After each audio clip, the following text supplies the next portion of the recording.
meeting of Wednesday, May 20th to order. Today we have 5 items on the agenda, but before we get to them, we have some preliminary matters.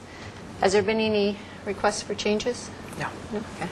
We have a number of announcements. There was an appeal scheduled for Planning Commission on May 7th, but that meeting was canceled due to the fire. So the appeal of 2140 Mission Ridge Road, that's now scheduled for June 4th. Then last week there was 2 appeals scheduled on the Planning Commission. The first one at 1415 Mission Ridge Road was withdrawn, and the second one at 436 Corona del Mar was upheld. And then there's an appeal scheduled for tomorrow at 618 San Pascual, and that one was also withdrawn. Is there anyone in the audience who would like to address the staff hearing officer on items not on our agenda today? No? Seeing no one, we'll go to the first item, which is 1596 Aramas. If the applicant would like to come up to the table.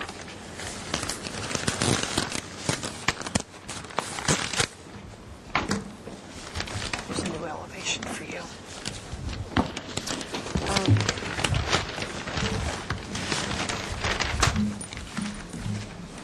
Morning. Ready for me? Yes, anytime. Thank you. The project site is about 8,700 square feet, irregular in shape, with Aramas Road here. Current development on site consists of a single-family residence, 2-story, and an as-built carport in this area, front and side yard setbacks. This was approved about a year ago. Permits have yet to be pulled to legalize its existence in this location, but the new owners that are processing the revisions we're talking about this morning will include legalization of this carport on their plans. Under the previous mod that was granted? That is correct, and it is still valid. The existing project involves a remodel and architectural change to the existing single-family residence. Because portions of the house are currently non-conforming, identified here in yellow, alterations being proposed, most of them are related to the changing of the pitched roof to a parapet. And in this highlighted area and here, need modification approval in order for the alteration to be completed. There's also some window changes if you want to look at the elevation. On a non-conforming portion of the building, I've actually highlighted them in my set. Currently here, there's one large window being replaced with 3 windows, raising the sill height so that visibility or privacy issues to the neighbor are actually being reduced, but will still allow adequate light into the living space. It is staff's position, and again, we are showing you the minor amounts of alteration needing modification approval. They are roof portions or parapets, and will not result in new floor area being constructed within the setbacks. Again, they're related to the architectural changes being proposed to the roof, to the portions of the residence that are non-conforming. Staff is asking for support of this project as submitted. And north is this way. So That's correct. Solar access is not a No solar issues. Okay, thank you. Would you like to state your name and association with the project for the record? Kirk Radine, Banyan Architects. I'm the architect for the owners. Okay.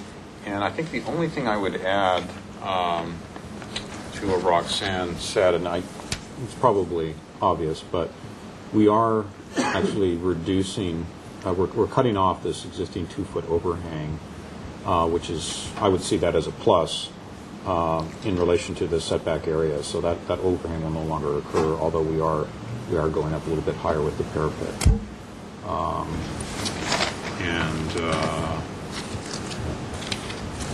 That's about it. That's the only thing I would add to it. Okay. Roxanne summarized.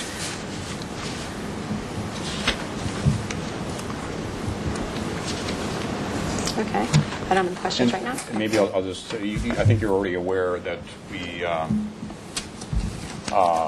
went to an additional ABR review just last week because they had not seen this revised portion with the 2-story design as opposed to the 3-story, and they were fine with it. That's right. I met the owner out on the site, and she was explaining the window changes to me, and that it just went, and that's when she had emailed you, because she had indicated that this window is no longer proposed to be removed. Now, what about this door? Is this door, the existing door, is it the doors and windows that's going to be replaced, or just the windows? It's an existing door that is glass full height, and so our proposal is, this is wood and this is glass. Okay, so it's a new door, too? Yeah, it's Or a a- replacement door? Yeah. Okay. All right. I'd like to open the public hearing. Is there anyone who would like to address the staff hearing officer on 1596 Aramas? No? Have we received any letters? We have not. All right, I'll close the public hearing. Like I said, I went out to the site yesterday and met the owner. She was very nice, showed me around the site. And I've read the staff report, and I agree with the conclusions of the staff report that this improves the existing situation in the setback. It raises the windows and increases the privacy. And so I make the findings in the staff report and approve the project. I would like to add, and it's subject to the conditions, I'd like to add a couple words in the condition. It just says, said approval is subject to a condition that, right now it says that any outstanding building or zoning violations existing on this property be included in any plan submitted in conjunction with the modification. So after, subject to a condition that, Gloria, but the abatement of any outstanding zoning violations. And with that, you have a project. This action is appealable to the Planning Commission within 10 calendar days. And they also have oversight authority that they review my actions, and they may decide, does this warrant discussion before them and call it up during that same 10-day period. And if that would happen, Roxanne would get in contact with you. Okay, very good. Thank you. The next project is 733 Westmont Drive.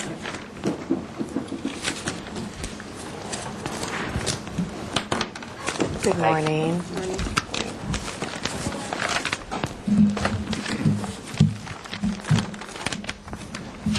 Whenever you're ready. Right. This subject property is a little over 10,000 square feet, Oh, the property, okay. located in It's a different project. It's like my house, oh my God. What did you do to it? located along Circle Drive here in Westmont, so it's got frontage along two of the majority portions. It is a property located in the area of the recent T fire, and the previously existing structure was destroyed by the fire. This is proposal to replace a single-story, single-family residence. The previous footprint is shown here in yellow. The new home projecting out here, but observing all front yard setbacks on both frontages. And the garage here with access off of this part of Circle Drive. The applicant is asking to provide their outdoor living space in this area off the living areas of the residence in between the house and an adjacent property line. Pursuant to the definition of an open yard, it shall not include any portion of a front yard, and by definition, a front yard is everything off the street back to the first wall of a building. That results in this area technically being classified as a portion of the front yard.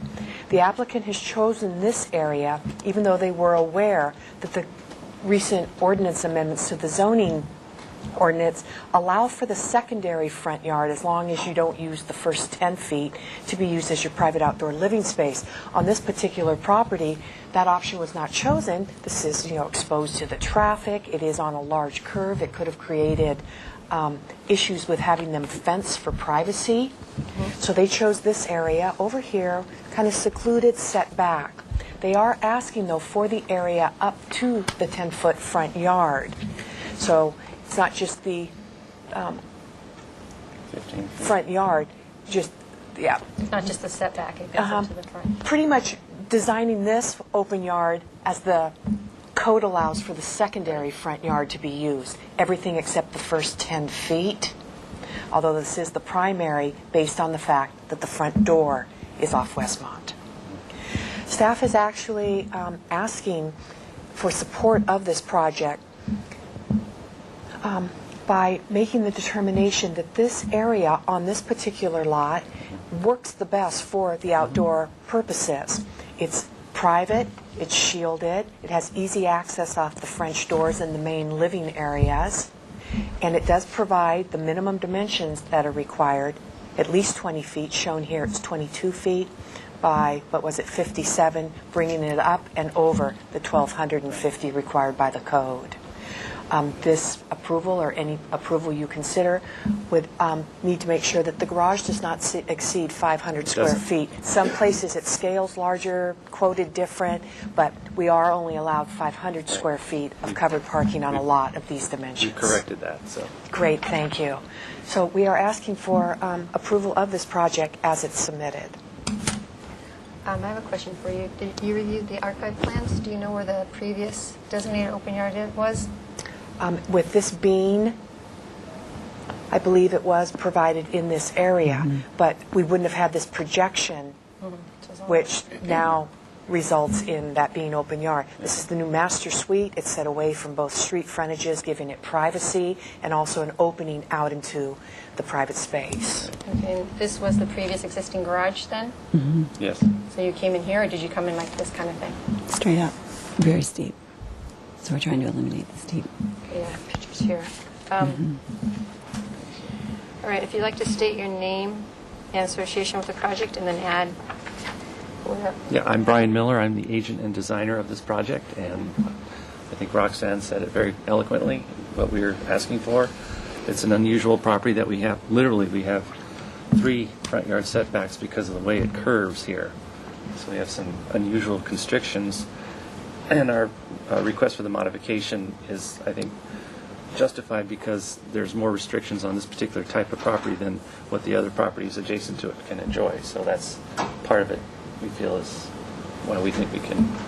And what conforming options did you explore? And why didn't they work? Well, I don't quite know. This was the floor plan we came up with, and we felt, based on the layout, as Roxanne said, the best place to have open yard setback was right here. As far as privacy issues go, how the flow is, over in this area, she's going to have more, her trash utility stuff is going to be located here. Having it up here wouldn't work very well either because of the traffic noise, issue noise. It just wouldn't be very conducive. And so this seemed like the best area to have open yard setback, open yard qualifications. Yeah, a lot of times when we look at constrained properties, we do look at street frontage, multiple street frontages, Yeah. lot sizes, and slope. And the minimum lot size for this parcel is 6,000 square feet, and it's 10,000, so it's significantly larger than the other lots that you pointed to. And then slope. There is slope from Yes. the road, but it's Yes. relatively flat other places. Right. With our recent amendments allowing the open yard to be in the secondary front yard, a lot of times on the corner, the secondary front yard is the backyard or the side yard. It's the appearance of it. And so, to me, it's not the same saying that just because it's allowed in the secondary front yard, it's okay to have in the primary front yard, because the primary front yard has street presence. And it's more a public area. And when you go down the street and you look at the houses, it's true on Westmont, it's a street frontage. So to have, in particular, an area that pops out in front of the house that in the future could be fenced, and then you have your front yard, it just doesn't give really street presence. That's why I'm asking you, what other conforming options did you look for? I don't quite know. I mean, I'm not quite clear what you mean by options. The house was designed and figured out, and this is kind of what we came up with. So I didn't explore other options because this is basically what the client requested her house to be. I mean, it was her design, and so that's what we went through. And And that answers the I mean, I can input, when you're in this front yard, the street here is higher. Right. So you're constantly being looked down upon. And in order to get any sense of privacy, and it's in a backyard setting, I would want like a 12-foot wall, in order to be able But to. you're going to want a emit. wall here too. Right, there's going to be a small wall, but this elevation to the street is higher, so that when people are walking down the street, it would be a 4-foot wall would block enough that it wouldn't. So a 4-foot wall and a little gate or something of that nature off the property would, Well, it looked previously that this was the outdoor area. There was a fence around here, right? Correct. So this was, in this area, was the previous backyard Correct. area, which you drive down the street and you get that feel. That is the secondary front yard.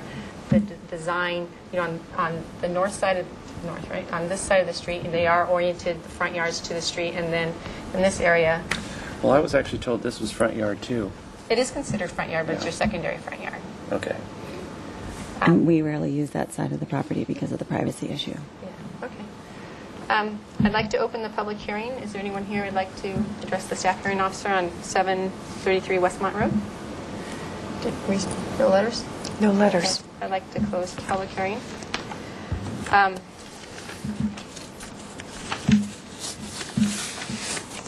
Like I said, I visited the site and I walked around trying to get comfortable with the idea of having the open yard protruding into the setback.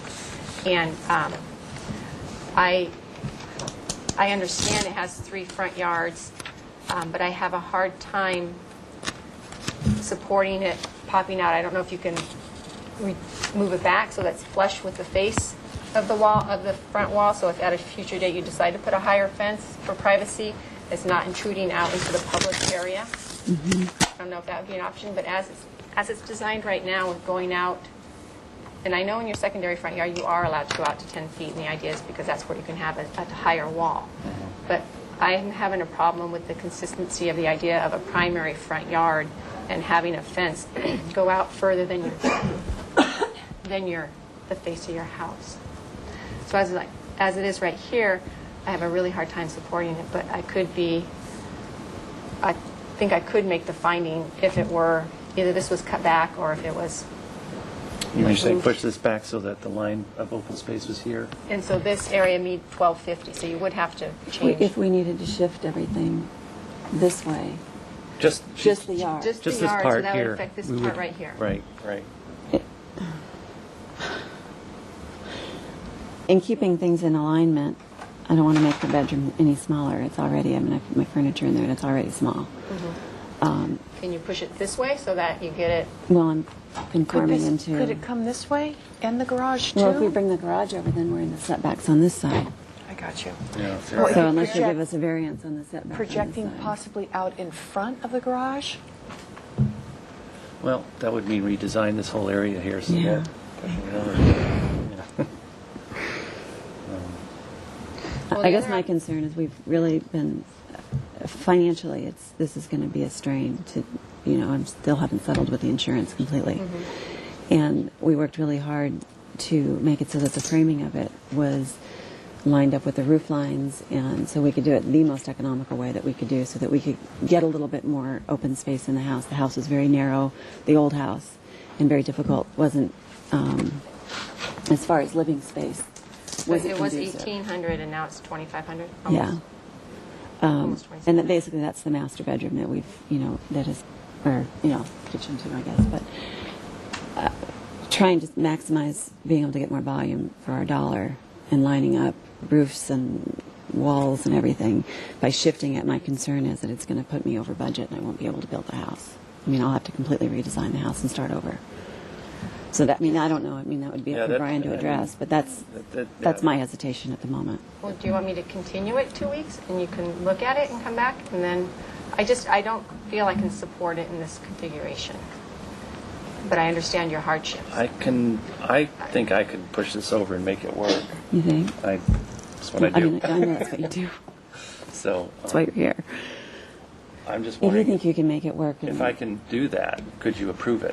Yes, I could approve it with the condition that the open yard not extend any further than the front face of this building. Okay. Then why don't we do And then that? it'd be 1,250 square feet, so that this has to be altered somehow, either Right. reduced in size, Or pushed pushed over. over. Sure. Yeah, and the only mod I am granting would be to allow the open yard in the front yard, but no setback mod, so it still would have to conform to the Yes. setbacks. Okay. Yes, I could do that today. Okay. Yeah, let's do that. All right. We'll make it work. I trust you. All right, so with that, I make the findings outlined in the staff report with the condition we just discussed, that it's not extend any further than the front line of the Okay. face of the building along Westmont. All right. Okay? Great. Favorite project, this is appealable within 10 calendar days to the Planning Commission. like I said on the project before, they have oversight authority of all my actions, and if it warrants, community discussion, raises some big issue, then they could decide to call it up. And if Okay. either of those were happen, Roxanne would contact you. Okay. Okay. Okay. Thank you good. very much. Appreciate it. Thanks.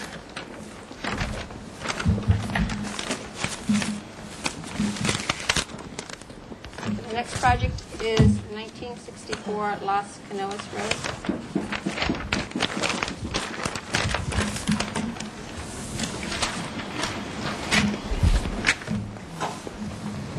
Good morning. Anytime. Okay, the project site is about 35 acres. It's currently developed with St. Mary's Seminar, which, as shown here on this close-up, or on this reduction of the overall lot area, is developed with approximately 51,000 square feet of structures consisting of classrooms, dormitories, office, a chapel, gymnasium. Down here in the front of the property, near Las Canoas Road, previously existed a pump station.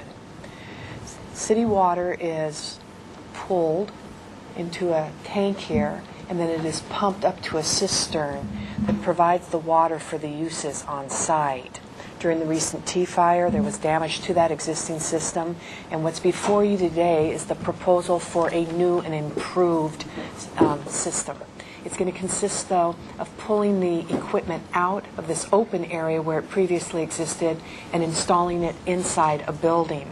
The building is being constructed to also accommodate electrical controls and then a future generator installation. The building is visible from Las Canoas Road, but the applicant is asking for a modification to let it remain in this area for several reasons. I do want to point out that the zoning regulation says there is a front yard setback on this property of 60 feet. It's double, actually it'd be 70 feet, double the 35 for the base zoning of A1 due to the non-residential use on site. Requires double setbacks over the residential. So 70 foot would probably bring that back up to here. This location has been chosen because it was the previously existing location. There is still equipment here. It makes sense in drawing from the city's water system. Maybe let the applicant elaborate a little bit more on why this site is what's being requested and not a conforming option on a property of this size.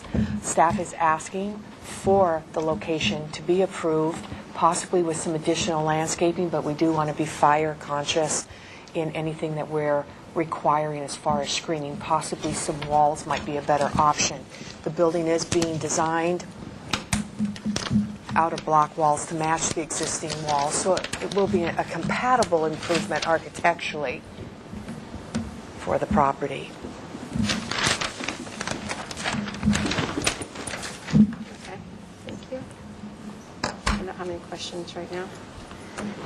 Would you like to state your name and association with the project? And Yeah, applicant? Ryan Cuff, project supervisor, SJM Contracting, and representative for Tom Moore.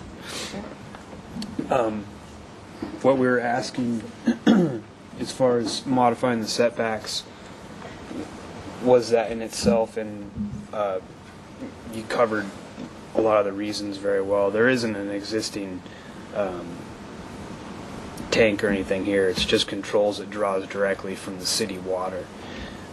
To move it anywhere else, the higher up in elevation you go, the less pressure you have and volume capability from the city. Yeah, again, it's for, so you have notes here. Current location is optimal and necessary to current existing infrastructure. There's also a fire truck fill station right here Was that what that these they've been things are? using. Correct. Right here. Yes. That's it. And that's remaining out in the open? That's remaining. That's actually accessible to the trucks from Las Canoas Road. And that's another reason we want to keep it in that area. Also, the building would protect the water supply and protect it from vandalism, tampering, anything like that. Can you speak to the size of the building? The concern is, it's the A1 zone, and you drive up there, and A1 has a large setbacks. Buildings aren't predominant in the view, and and I understand the importance and significance of this, of the utilities that it's trying to house and protect. Right. Just getting the building as small and unobtrusive as possible. So in your letter, you speak about a future emergency generator. I guess, is this the absolute minimum size you need, or is it generous for future growth? This is, well, what it is, the controls here, because the controls that we're putting in are 2 new VFDs, and we had to move the pump system over. This footprint right here is optimal and not oversized at all for a future generator, because I need around the controls, any electrical main fronts on the generator in working space, I need 3 feet around it per code. Okay. So, Yeah, that answers my question. okay. All right.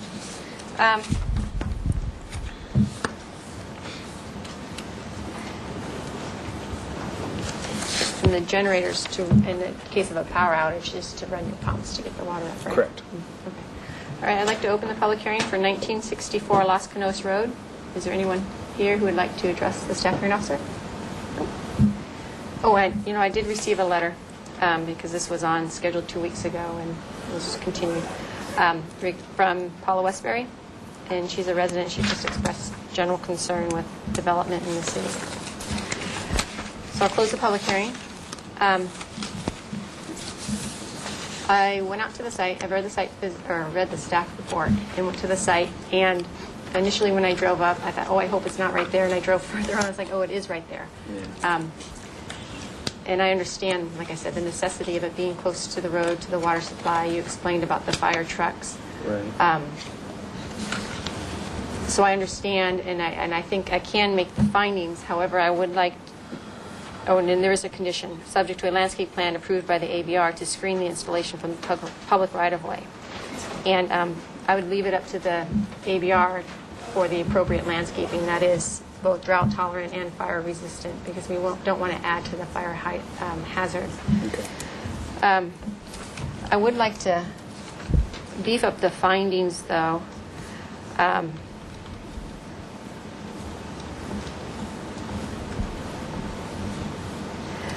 Beef up the findings to what we discussed about, Gloria, regarding the location being next to the water supply, the generator needing to be next to the controls. Like that discussion, if we can just beef up the findings some. Okay? So with that, I approve your project, subject to the condition of approval, and this action is appealable to the Planning Commission within 10 calendar days. And like I said before, they have the oversight authority to call it up, too, within that same 10-day period. And if that were to occur, Roxanne would be in contact with you. Okay. Okay? Thank you.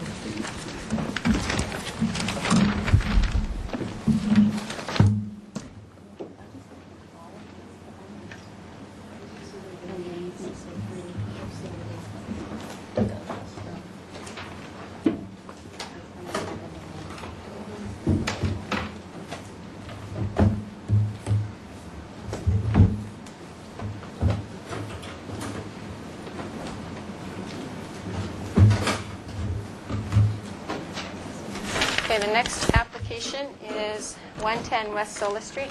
If the applicant would like to come up and speak. I see there's a lot of people in the audience. If you want to make a public comment, if you can be ready and have a speaker slip filled out, so when you come up you can hand it to Gloria, that would be good.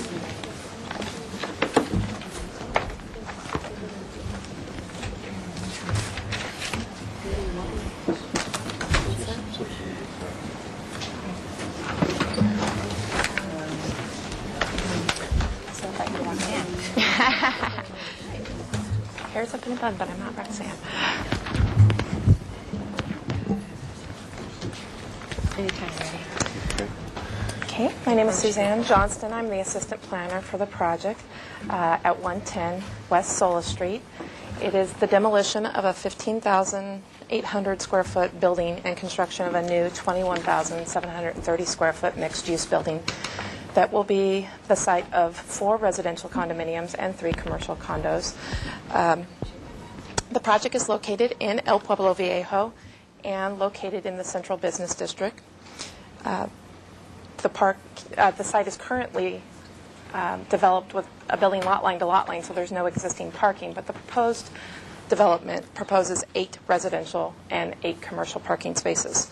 So parking will be provided on site. The project requests approval of a tentative subdivision map for the purposes of condominiums, as well as a modification for a interior yard encroachment along this westerly property line. And that setback would be 19.5 feet, or 1/2 the building height, along this property line because it abuts residentially zoned property. The project went through environmental review. A mitigated negative declaration was prepared and circulated for public comment between April 16th and May 5th of this year. During that time, we received 2 letters from the public regarding environmental issues, but no request for a public hearing. The 2 letters that I have mentioned are attached in the response to comment of the final proposed mitigated negative declaration in Exhibit F. And the negative dec was done because we had a Class 2 impact for significant but minimal impact on a potential historic structure. That was the main reason of the report. With the implementation of the mitigation measures in that negative declaration, all project impacts would be reduced to less than significant. There are changes in the negative declaration that are in an underline and strike through format. Basically, we've added a air quality mitigation measure to notify Santa Barbara County APCD Air Pollution Control District for demolition of a building that contains asbestos, as well as on page 13, the archaeological monitor should be on site during the demolition and excavation of the foundation.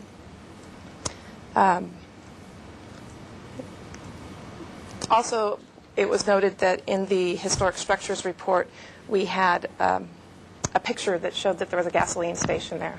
And so we actually did find the letter from Santa Barbara County Environmental Health that abated the site mitigation unit on that site, and is it attached as a new Exhibit E to the final mitigated negative declaration. And other than that, there's just minor typographical errors that we changed. So I believe the applicant has some presentation that he would like to do. Okay. But staff is proposing the adoption of the mitigated negative declaration, as well as the project approval, making the findings outlined in the staff report. All right, great, thank you. Thank you, Suzanne. I refer to you as Madam Chair. Yeah. And Commissioner? You want to state your name first for the record? Yes, my name is Jeff Gurrell with Lindvik and Minor Architects, and this is Trish Allen. And we'll be giving the presentation, and at some point in time I'll introduce the owners. And they're the original founders. There's 2 different owners, 2 families. The original founders of Magellan's, which sells travel supplies, and has occupied this building and owns the building for quite some time. Excuse me. And they have a desire to sell their homes that are just outside of Santa Barbara in Montecito, and move downtown where they can enjoy downtown living and be able to walk to the various activities that we have. This is an aerial photograph that shows the Magellan's building. This is West Sola Street here, Chapala Street. Catty corner from the building is the Arlington Theater, and their parking to get you oriented. Currently, the building takes up the entire site from property line to property line. You have the Upham Hotel here. This is 0 setback on all sides of the property, with the exception of this driveway access to the Upham parking lot and their back of house activities, trash and so forth. This, even though this is a commercial property, it's an R4 zone. So for that reason, there's a setback requirement when you're commercial adjacent to a residential zone of 1/2 the building height, and that's 19.5 feet. And we're proposing a variable setback, but this area is where we're requesting a modification. Relative to the parking, again, we'll speak to that a little bit later on, but we're providing what we would refer to as normal parking in the city of Santa Barbara, with this being on the fringe edge of the central business district, and provided parking that we feel is meets the needs of the owners of the property, who are going to owner-occupy 2 of the units and then sell 2 units. And the commercial parking that, in our view, is provided as normal parking, being on the fringe of the central business district, will allow for these cars to be completely hidden from view from the public, whereas it will actually reduce the number of cars that are going to be out on the street, in our opinion. The overall building height of the project is 39'6". The building, as I say, currently covers property line to property line. With the demolition of this building and the reconstruction of the new, which we think is going to be a very, very wonderful, desirable change to that corner. If the project's going from 0 landscaping up to almost 3,000 square feet of landscaping that would face the streets, 19%. Let me go ahead now, if I could, and show you some quick photographs for those that might be watching, and get a little more familiarized with the building. This is Chapala Street, looking back at the existing building that is right on the back of the sidewalk. You see the Edgerly building, that's an elderly residential home there, and then up the street is commercial. This is a view of the existing building as you're on the sidewalk up Chapala Street. Sol is on the other side of this. But this gives you, again, a view of the building along the sidewalk, and we'll be adding a substantial amount of landscaping with a view of the Mortimer Cook building. Did you Yeah. bring, I met you on the site yesterday or the other day, and you had taped the wall. Did you bring the photos you took with that, or no? Where was the tape on? I didn't bring those, but the tape is, I think that is where the one story Starts? begins about there. I saw Okay. just the top of the tape there. Okay. And then the second story would be one story going back, and then I believe the second story then would start somewhere in there. Okay. Sorry for interrupting. That's fine. This is a view from Chapala Street. Again, with the Chapala Street, this is the existing building that would be demolished, and the Mortimer Cook building, the World Cultural Institute here. And this is their driveway to the parking in the back. This is standing in the parking lot of the World Institute, looking back at the existing building here. This is from the corner of the Arlington Theater, catty corner, looking back at the building, and this is Sola Street and Chapala Street. Going up the street from Chapala, this is the streetscape that you have. It's all commercial buildings, and this is the Mortimer Cook, the Realtor building here, etc. So there's a real mix of properties and residential, commercial, mostly commercial around this particular site. And building heights vary a lot. The Edgerly is about 50 feet tall, and the tallest point of the Mortimer Cook building is close to 50 feet as well. Looking straight across the street at the Edgerly building. Sola Street, Edgerly. Okay, this is the Upham Hotel. This is the building that would come down. This is the driveway that would go back to the parking. These trees would remain here. These are actually on the Upham property. And then we would be setting our building back, but we are asking for a modification here that this would be an improvement to this area, and part of the requirement for the additional setback when you're adjacent to a residential zone is for that buffer. And we believe that this landmark structure isn't going to change any in the near future, if ever. And being the back of house activities, with the additional setback we have, and this setback, we believe there's a reasonable buffer, and the Historic Landmarks Committee and their dialogue agree. This takes us a little more internal up that driveway. You can see the trash, the back of the house. There's some windows on the Upham Hotel, no windows here. This is our building. that would come down. That's looking back out the other way towards Soul Street. That's the Mortimer Cook's back building. No, And actually, yours- is no, that- this is the Upham. That's and, it, right. And then this is the back side. It's a Oh, kind of yours? mixture of brick. There's some windows? glass Oh. and some CMU block. And then from the street side, you saw these this tree. Right, yeah, there's the two And the parking two parking spaces. Yeah. spaces. Uh-huh. So that gives you an orientation. Move those aside, and I'll run you through the plans.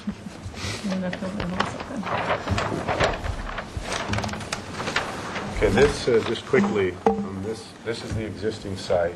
So this is the Upham Hotel and the Mortimer Cook building, and the building is property line to property line.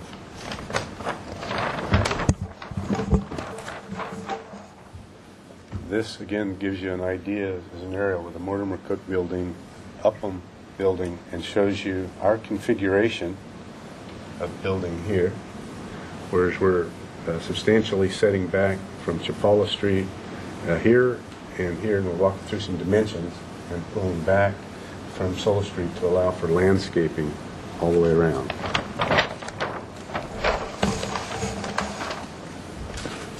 Let me take you one more. It'll be more meaningful to look at this plan.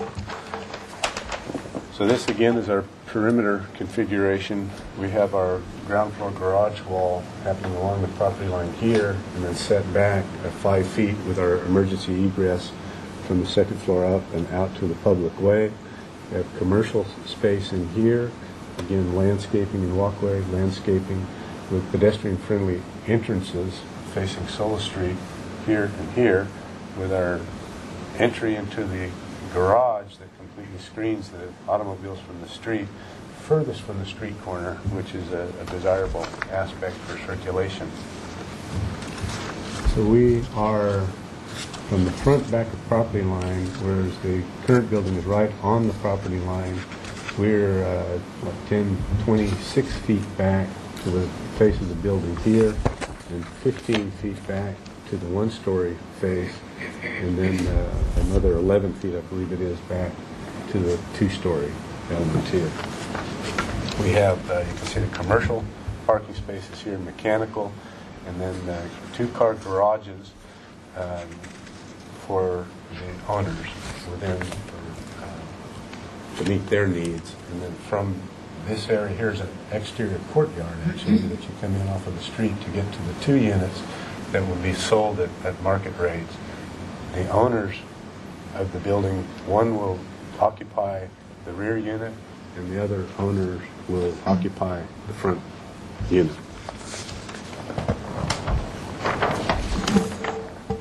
Getting up to the second floor, this just gives you the configuration of the living spaces with bedrooms, kitchens, and bathrooms, and so forth. And then facing the Mortimer Cook building, we have outdoor private patio spaces here that are set back 4 feet to the wall. We've been working with the World Institute and on hopefully reaching common ground, and I think we have on what will work for both parties. The emergency egress again is through here and then out to the street, and we've been talking with the neighbors about perhaps a 6-foot-high wall along the property line here that would give privacy to the Mortimer Cook building and privacy for the owners as well. And that, of course, would be subject to HLC approval, but that we've been talking to them and we would agree to do. Is it solid all the way, or is the railings being taken out, or is it solid all The the way? railings are going to be taken out, and we've previously talked with the World Institute representative, and this was discussed at the HLC meeting where we did have some railing to break up the mass, and the HLC suggested solid at the suggestion of the World Institute, and we agreed to that. That was a 5-foot-high wall that was talked about at HLC.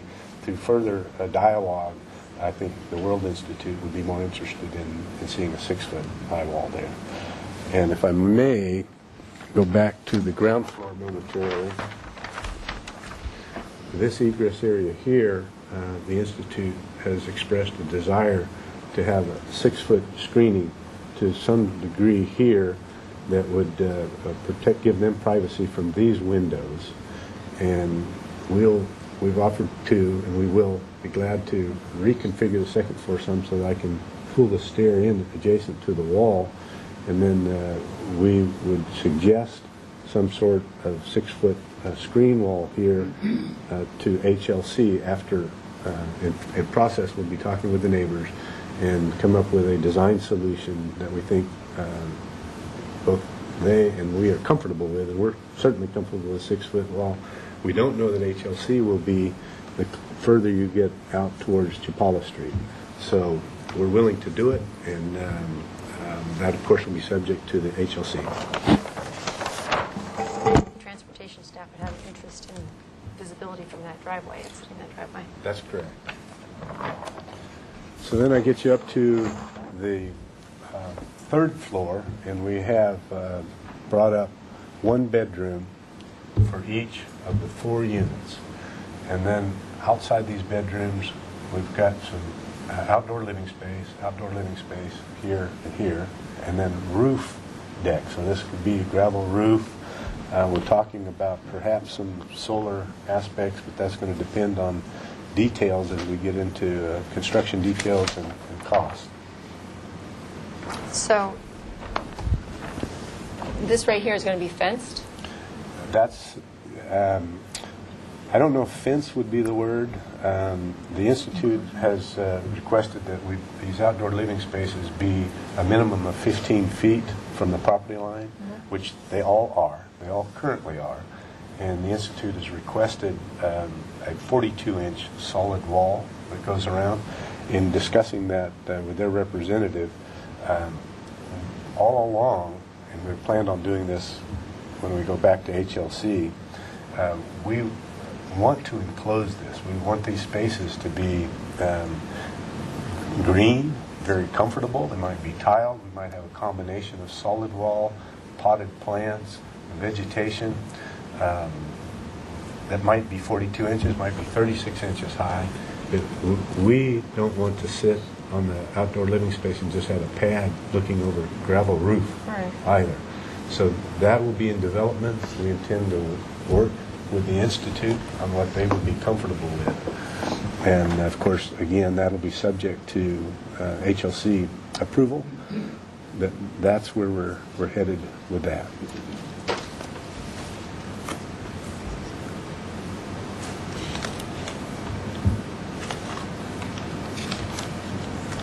And with this third floor plan, it kind of gives you an indication of the massing, where you've got a small amount of third floor massing here, flat roof here, then you drop down to some 2-story roof elements, and then opening ins and out. So there's a lot of variation in facing the street here. 1-story, 2-story covered patio, 2-story covered with a patio wrapping the corner. So there's a lot of variation to the design. And by the time you get up here, we're actually, this is important, I suppose, from a modification standpoint. The ground floor garage wall is 5 feet off from the property line. When you get up to the second floor is 9 feet back to the second floor wall. This area in here is covered by roof. And then we get up to the third floor, and we have this small portion of the third floor that is 17 foot back. So that modification request here would be 2 feet 9 for this portion into that 19 foot 6 required setback.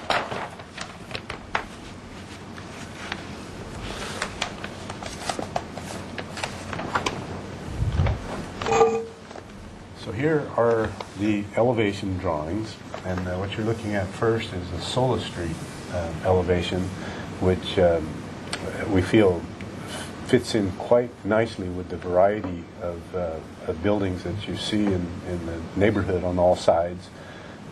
Meets with the urban design guidelines for pedestrian-friendly aspects. The setback that we have here at the request of the HLC kind of mirrors the setback of the Upham Hotel. There's a beautiful 30-inch high stone retaining wall along here. We intend on continuing that neighborhood compatibility through. We'll be set back about 5 feet or so here, and then the closer we get to Chapala Street, which was an important aspect to HLC, and I think had weight in their decision to be in favor of the modification in the rear, was the amount of setback that we gave off of Chapala Street, whereas zoning requires none.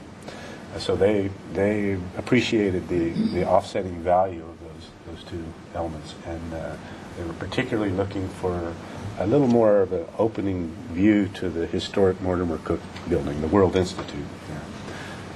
Facing the neighbor, the World Institute, this is the garage wall here. Currently we're showing the ironwork, and we're showing a 42-inch wall.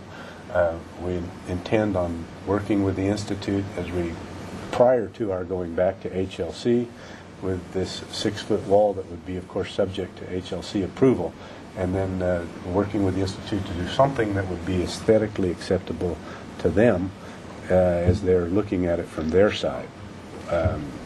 Aside from architectural detail, at HLC it was suggested that on the World Institute property perhaps we do a series of vine pockets that would green this wall out. At that particular time, the Institute's representative was interested in that, and you'll probably hear from them today, but that was a suggestion that was thrown out. Again, the building steps back as you move up quite a bit. The Chapala Street elevation with the Mortimer Cook building outlined, so you can get an idea of the scale. And again, the building layers back, and we think is going to be quite a beautiful improvement over what's on that corner now.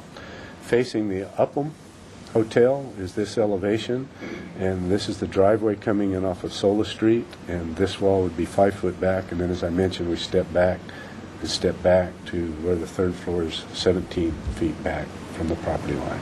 And then this area down here, of course, will be an increased landscaping to the benefit of the Upham Hotel.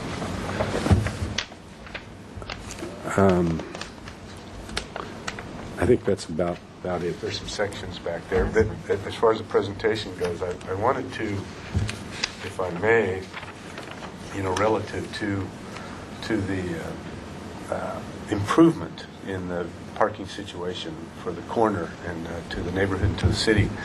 It should be noted that the current building has a lot of employees that are coming and going, and if I could just recite this for you, it was in the packet that went in. But for the record, currently there's 47 full-time plus 21 part-time employees, 68 employees. Their schedules are 4 full-time employees and 5 part-time employees between 5 and 2 p.m., 41 full-time employees, 13 part-time employees between 8 and 5, 2 full-time employees, 3 part-time employees between 11 and 8 p.m. The parking, Magellan's currently rents 21 spaces at the corner of Chapala and Sola Street. Additionally, there are 17 full-time employees and 16 part-time employees who park on the street. Most of these 33 employees find parking on De La Vina and West Sola, with a few plain musical parking spaces on Chapala Street. When arriving early, the employees take the spaces on John's got a good sense of humor, by the way. They park on the Edgerly Hotel side, so they take up those spaces before others can get there. There is a small retail space to the next to the Upham Hotel, and the average number of customers on Mondays through Fridays are 88 per day. The average number of customers on Saturdays is 126. The average number of customers on Sundays is 53. And then, of course, there's UPS and so forth with deliveries and that sort of thing. So I wanted to mention that just relative to this incredible improvement on this corner relative to traffic. All of the cars that we have are hidden from the public within the structure, and of course there's owners' reasons and logic for moving downtown, and so there's their needs, and then we strongly believe that by meeting the CBD requirements for parking, on this fringe edge of the CBD would actually be a detriment to the street, and would be, in reality, motor cars would be out on the street. At that, unless Trish, if you have anything that you would like to add. What about unit sizes? Unit sizes range from. 43 to 30. Can you? 2,243 square feet to 3,430 square feet. And they are all 3-bedroom units. At this time, if I could have John come up for a moment and just maybe describe how you guys got here and what your plans are and why you want to move downtown. Well, 2 minutes worth. I'm John McManus, McManus. That was a nice full presentation. I think just basically, although I didn't prepare anything, the thought was when we bought the building in 1995, it was just to move our business, Magellan's, into it. And at that time, there was a warehouse, a retail store, and offices with people taking the phone calls. So we weren't planning on getting old at that time and thinking about moving downtown, but it wasn't long before. This is not an indication of getting old. This is a rotator cuff tear. So, but as we continue to own the building and as we continue to think about the future, we thought it would be just perfect to move to downtown Santa Barbara. Right now, we are still very busy, and I hope that we would continue to be busy driving off in one direction to go to a board meeting, and Gloria's off tending to the needs of some elderly folks or driving down to Los Angeles. So I'm not ready to get into a walker and hobble over to State Street. There will be a time when you just couldn't beat moving downtown Santa Barbara, bringing the things with us. We're not into boats or anything else, but our 2 cars and our lifestyle, and just moving in to downtown. I think what's important is that we're not developers by any means. We own the building. We want to take half of it for ourselves, and then sell the other 2 units, which are slightly smaller than the ones that we'll be keeping, to help finance the cost of the thing. But that's 45 seconds worth of how we got to where we are. Starting off just as the Magellan's building. We had some thoughts at one time about security. Having had the building for 15 years, we've spent 15 years cleaning off graffiti and painting over, and we thought that being able to drive into an enclosed area, open the garage door, go in, take the elevator up, would mitigate those concerns about security. Mm-hmm. So we think all in all, it would be just the perfect spot for us and the 2 lucky people who would purchase the other 2. Okay. Well, great. Thanks, John. Anything else to cover here, Jim? Pretty simple. That's it, yeah. Thank you, John. Sure. Okay. I'm going to open the public hearing right now. I have one request to speak from Kurt Gradine. Would you like to come up and sit at the table?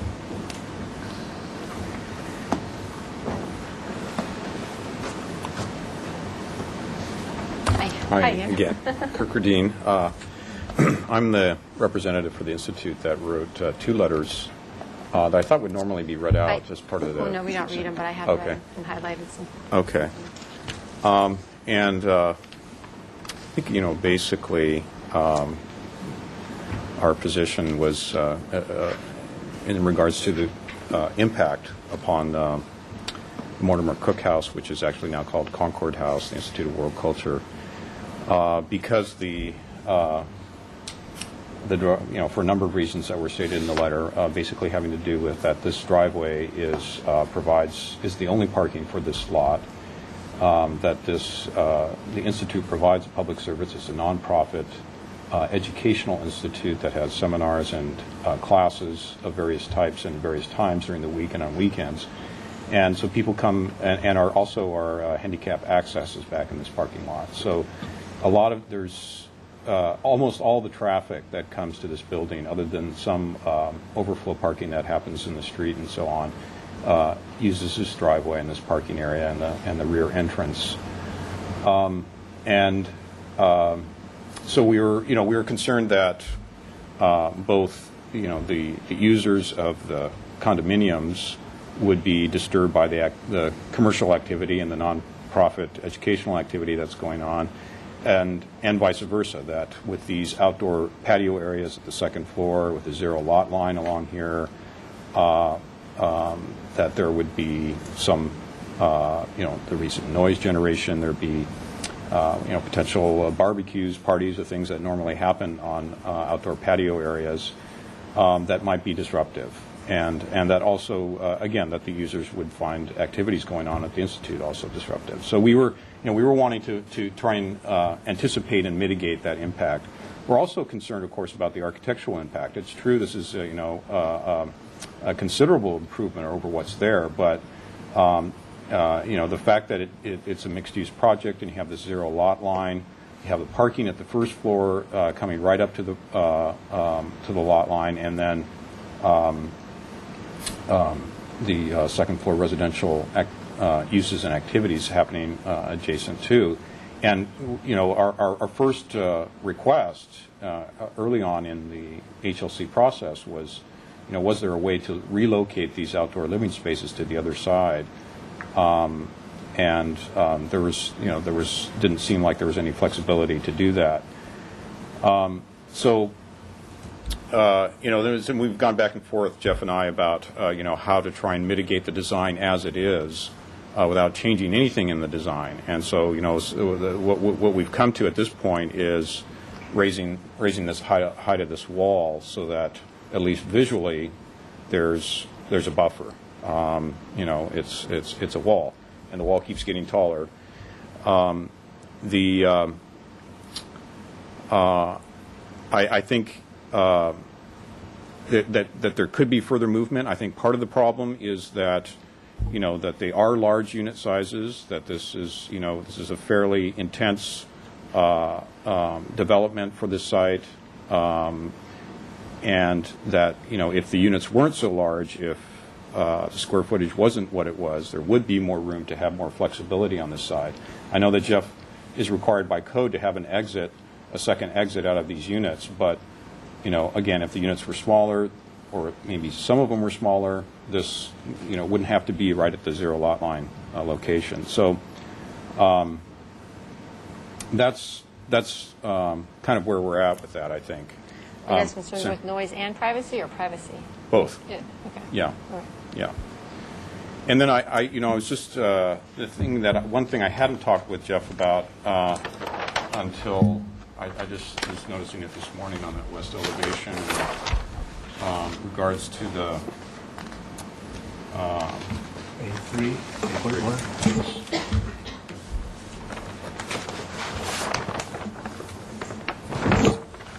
Is that right at this location? It's true. There is a back building on the Institute lot that will mitigate the impact of a portion of this two-story wall plus a parapet.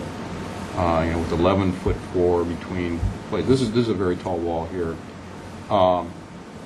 and there's all that's occurring right adjacent to this wall is a stairway that goes down. So really, there's and a breakfast nook that's just on the other side of that stairway. So there's an opportunity here, I think, to lessen the height of this considerably, maybe with another roof area similar to this, so that this isn't so tall, again, at the zero lot line location and overlooking and right against the parking lot of the Institute. And I think the fact that we're part of the plan is for us to put planting pockets on our on the side of our driveway to green up this wall as an indication that it's a little bit crowded. The development's a little bit crowded, and it's disappointing. It's disappointing to the Institute. So I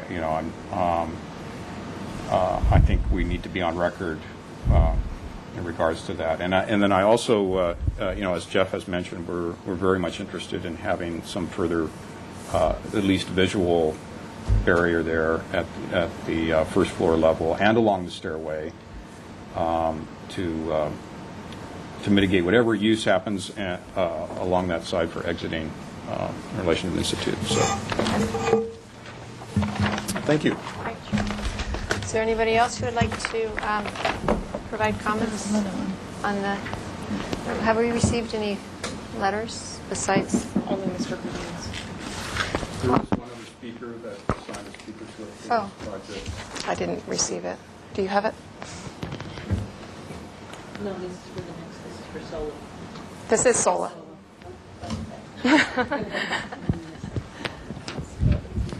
Joyce Johnson. Joyce Johnson? Hi. Good morning. My name is Joyce Johnson. I'm a retired community college art history teacher, and I'm currently archivist at the Casa del Herrero, the Montecito Estate Museum, which has just recently received National Historic Landmark status. And I can't hear you. I'm also a member of the Institute of World Culture and a past board member. I was asked to come today to express some of the concerns of the board. And they are that while they do not oppose the project next door, they are concerned about the impact of a large building going in between two of Santa Barbara's most important Victorian buildings.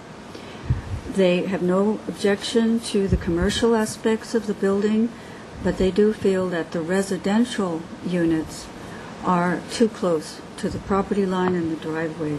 This has already been mentioned. They're particularly concerned about the driveway, which gives access to the rear parking and to the handicap access ramp. And at all times, the driveway must be kept open, and they're very concerned about what will happen during construction, dust, dirt, debris, blockages, and so forth. And they hope that the status of the Institute of World Culture as a community service organization, an organization that has restored the Mortimer Cook House, Concord House, and maintains it entirely with voluntary contributions. They wish to go on doing this and hope that there will be consideration for their concerns. Thank you. Great, thank you. Is there anybody else? No? Okay, I'll close the public hearing.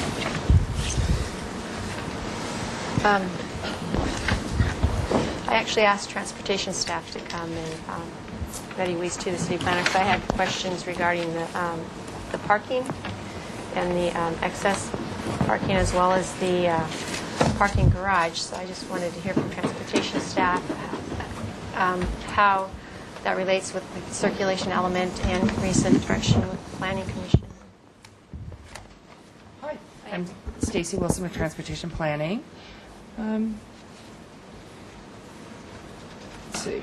Let me go back in time a little bit in terms of this project. I think we've been in about 3 years. Is that correct? And all along, we have been advising the applicant of our circulation element policies, as well as the discussions that are going on as a part of the Plan Santa Barbara process. And those discussions are about not having excessive parking. In our downtown area, the requirement for this project and other projects is 1 parking space per residential unit, regardless of the size of the unit. We advised the applicant that they were providing 2, and that was a different direction than our circulation element asks us to go. That being said, we've also seen other projects of a similar nature where they're in our downtown area. We have advised the applicants of the circulation element policies, as well as advised the Planning Commission. And we do not have a maximum number of parking spaces, so we have our circulation element policies, and a lot of the applicants for these projects in the downtown area have come back, taken the advisory information about the circulation element, and asked to propose 2 covered parking spaces in a similar configuration to this project. We have seen the decision makers go in different directions. So here we are with it before a decision-making body, and all I can do is provide you with the information about the circulation element, describe what our history has been on this project in terms of advising the applicants about discussions going on. If there's an interest to reduce the parking, we could talk about potential solutions.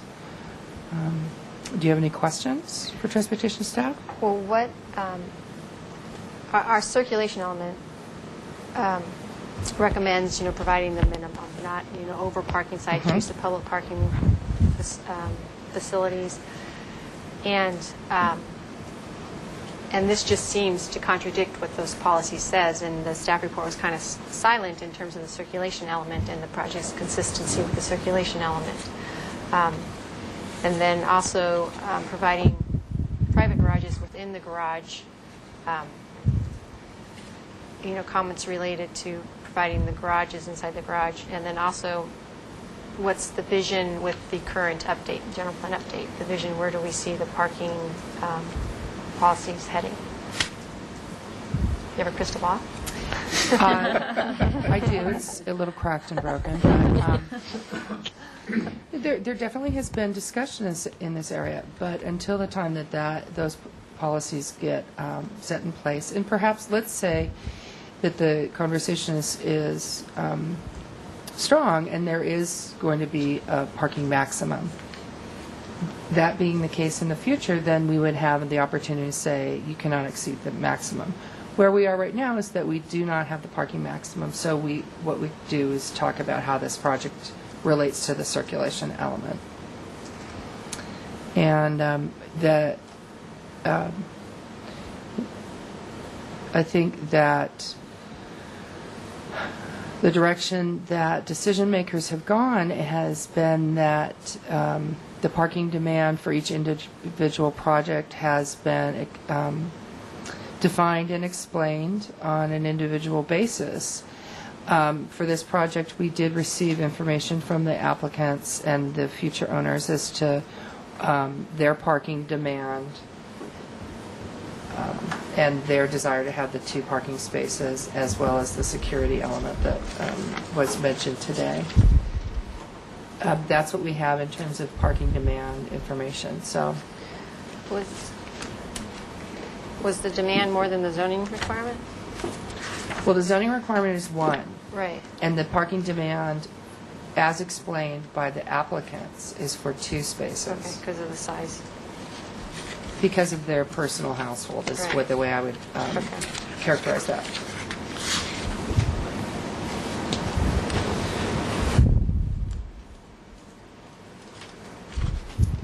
All right. Great, thanks.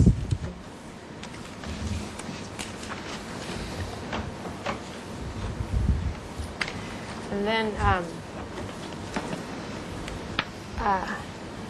Betty, if you can come up.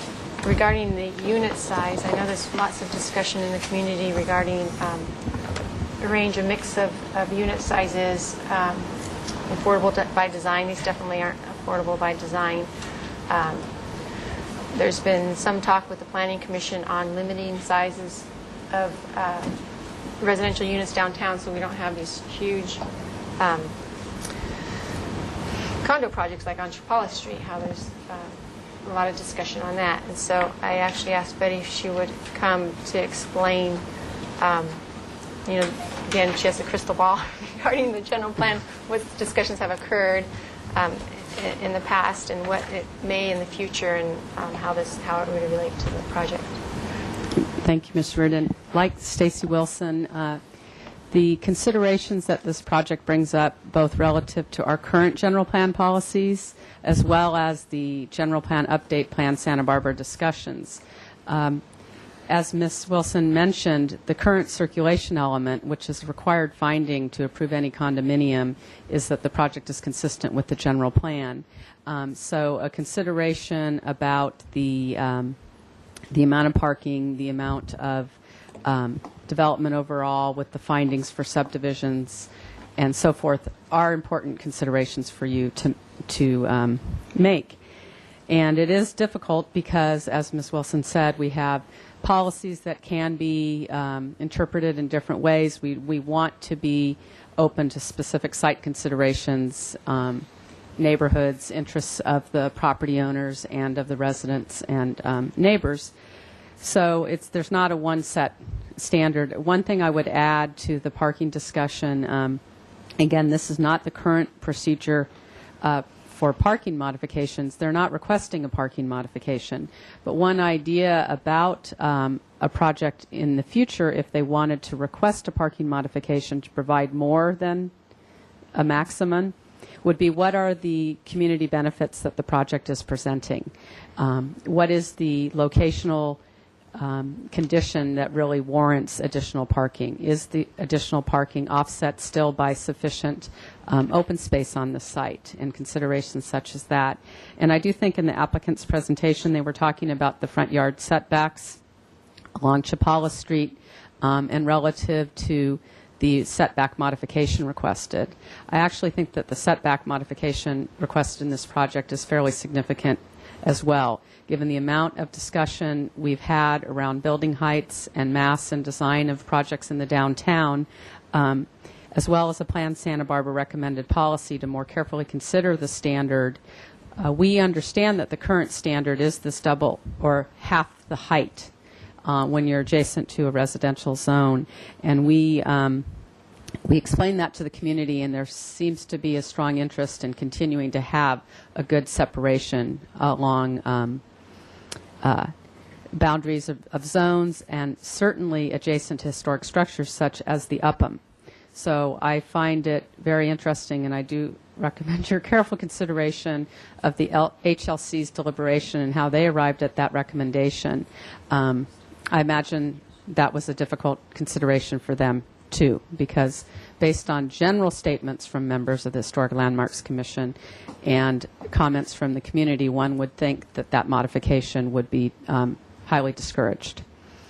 In terms of density and unit size, again, we've seen the Planning Commission act out in our current policy framework that units of smaller size are generally desired for a couple of reasons. One, that can change and reduce the mass of the building. And two, with variation in smaller unit types, there is some potential that the diversity of that housing type may be meeting more diverse needs in our community for housing at different income levels.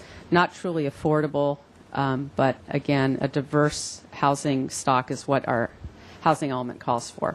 I do want to note that with this application, the project is below the maximum allowed density, and that they need not use the variable density formula. So what we've been talking about in Plan Santa Barbara is perhaps developing a dual density or a different standard and incentives for variable density, a project ability to use variable density at higher levels when the units are small. This project is not contrary to that idea in that they're really not relying on the variable density formula. So this project represents a policy question and issue that I think is important for the Council and Planning Commission to consider, what to do with property owners who still want to build larger homes in our community, and not every housing project or mixed-use project is going to be small, higher density units. And right now, I don't have a crystal ball answer to that either, except that that's an important reality for us to be aware of. I would say, however, generally in this downtown approximate location, that I'm concerned about the likelihood of people opting for this choice of larger units as an ongoing pattern in the downtown, when the overarching goals of the plan update are to encourage more affordable housing.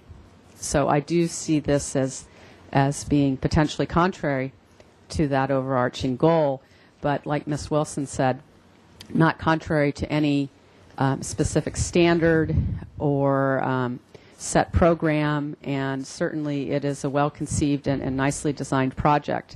So again, I think the matter before you with the setback modification and the overall design and setback considerations for an approval of the project are very important to consider, but would not necessarily contradict the staff's recommendation for approval. Okay, thank you.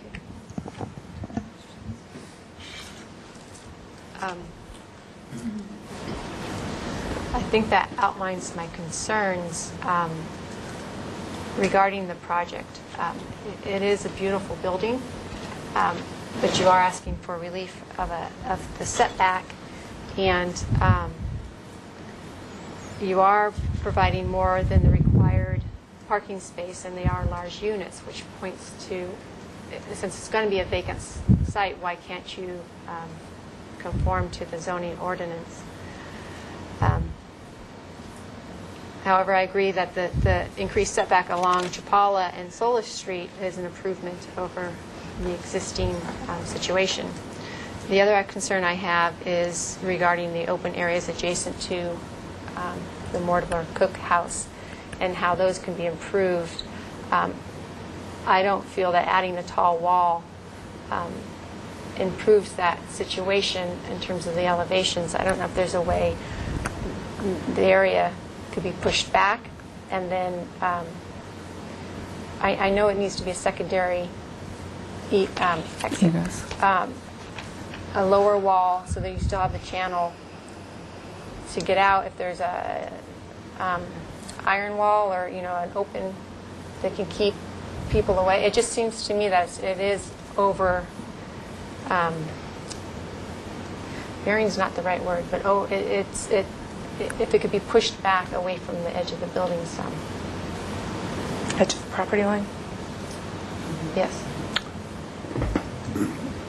Let me see if I understand the question. You're talking about, from your perspective, keeping the wall lower, maybe it's still solid, and then moving this back and having another railing of some sort back here, so this becomes a kind of a dead zone egress space. But I guess you can call it that. I mean, I have three concerns with the project. One's the parking, two is the unit size, and three is the interface between the adjacent properties. So the open yards both on the second floor and then also on the roof.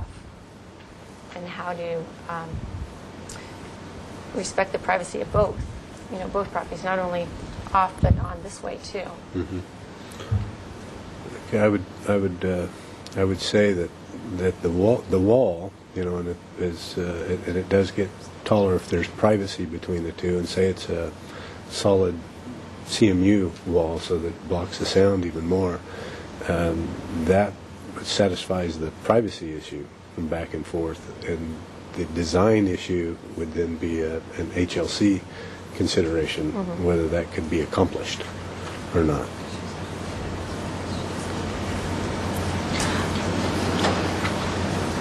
I think there may be some design ability to do some interesting recesses along that wall. It may be a mixture. And some vine pockets to, relieve that.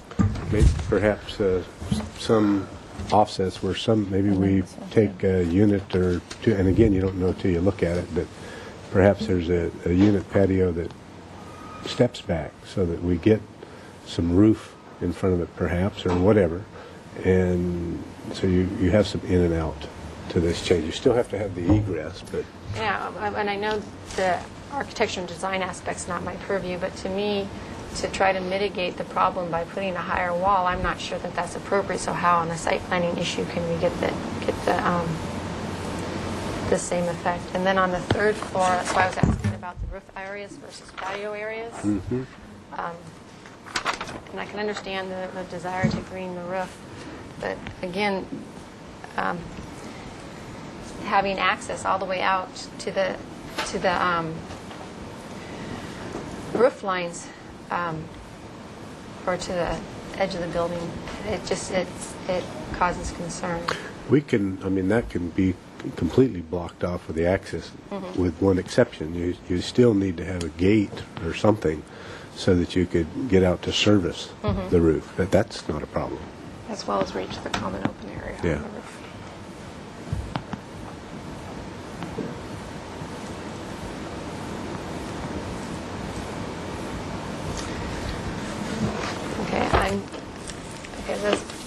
I'm still really struggling with the project consistency with the circulation element. And then again, how then it relates to the setback modification request. And I don't know what you can say to help me on that one.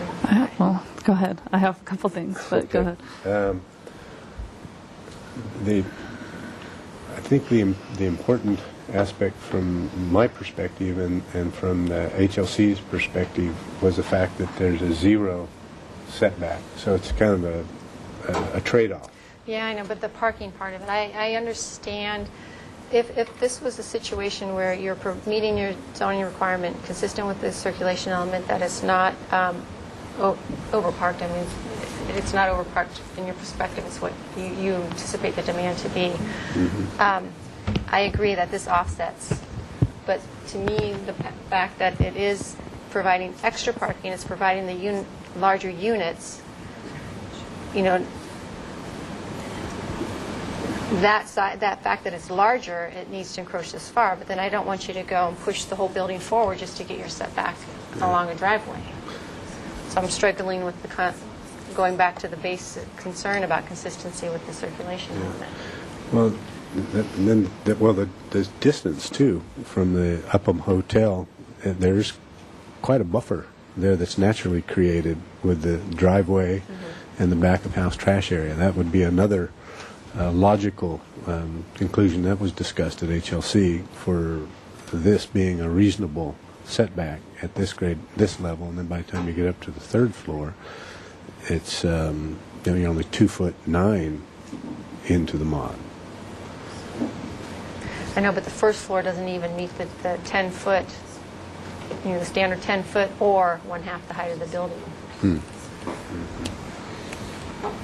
Trish, Well, certainly the existing condition, as we've mentioned, is to the lot line, and I think that the thinking when the, in terms of the site plan development was taken into consideration, we also have a unique situation with the Upham Hotel being a commercial use in a residential zone. We're a commercial zone proposing a residential use.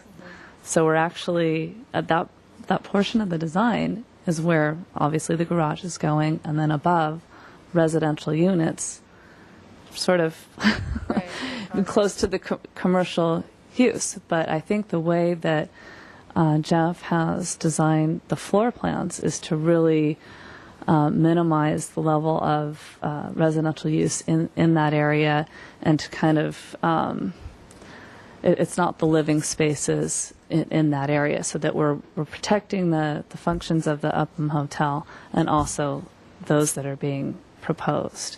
And it really was the push-pull with the Historic Landmarks Commission, relieving that corner. I know you see the benefits there, relieving that corner so that you have more of a visual corridor to the historic structure over there, and also mimicking setbacks of the Upham Hotel. So you're actually taking the existing building and you're kind of, squeezing the proposed footprint so that you can respect that structure, that historic structure, and the Mortimer Cook building.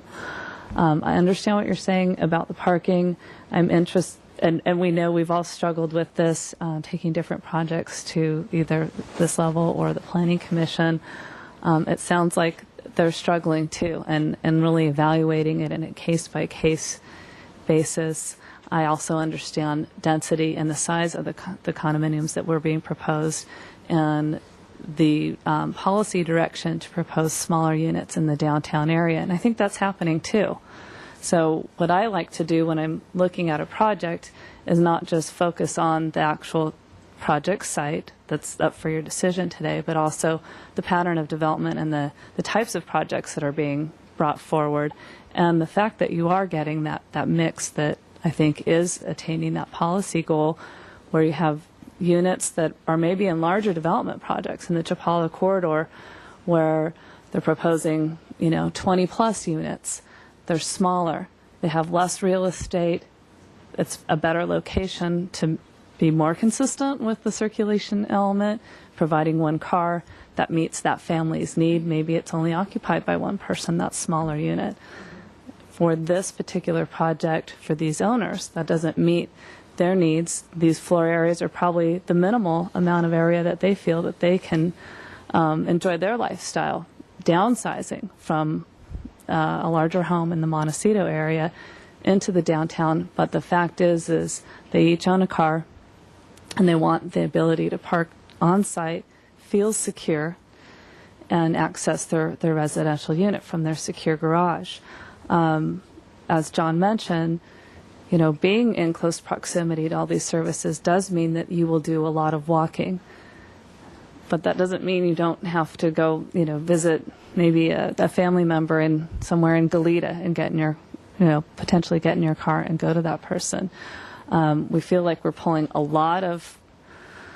providing additional, it's sort of, you can meet certain elements of, or certain goals, policies of the circulation element because we are providing, we're taking a lot of parking off the street, out of public lots that are being used right now for the commercial business and freeing them up for other customers in the downtown area as different projects as the area redevelops. So I think we have to take into consideration a larger perspective. These are on the larger end of condominiums, true. Their lifestyle needs are to have a secure garage with 2 parking spaces. And take that into consideration some other projects that you see and the Planning Commission sees, which is part of the policy discussions that are happening with Plan Santa Barbara. Look at the area as a whole. Are we getting the community needs met as a whole, not just within a single project that's proposing 4 residential units? It just has to have that kind of perspective, I think. There are other projects in the vicinity that for that a developer proposing it is looking at, smaller units, that marketability, whatever is going to pencil out. For these folks, this is what works to market and offset their costs to develop their own homes and to keep some, the commercial functions. And we are putting the commercial functions over on that corner away from the uses at the Upham Hotel that have that additional, that yard modification, yard setback requirement because of what's being dictated by the zone.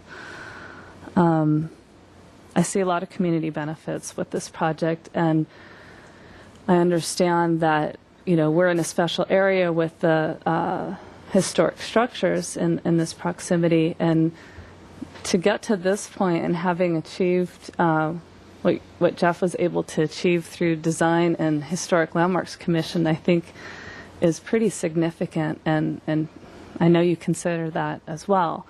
But they really look at the massing, the amount of development, what's going to work in terms of neighborhood compatibility in this area, and felt very comfortable with that yard modification and the site planning that has taken some, I don't know, Stacy mentioned 3 years to get to that point. We went through a lot of revisions and changes with HLC, so there's been a lot of effort to get to this point. With good satisfaction from HLC.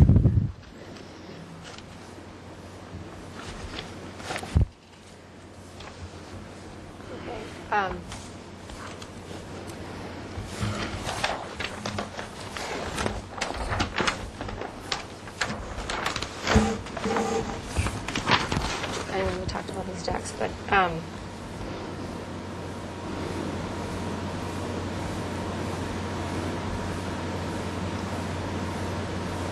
yeah, I'm just struggling also with these patios.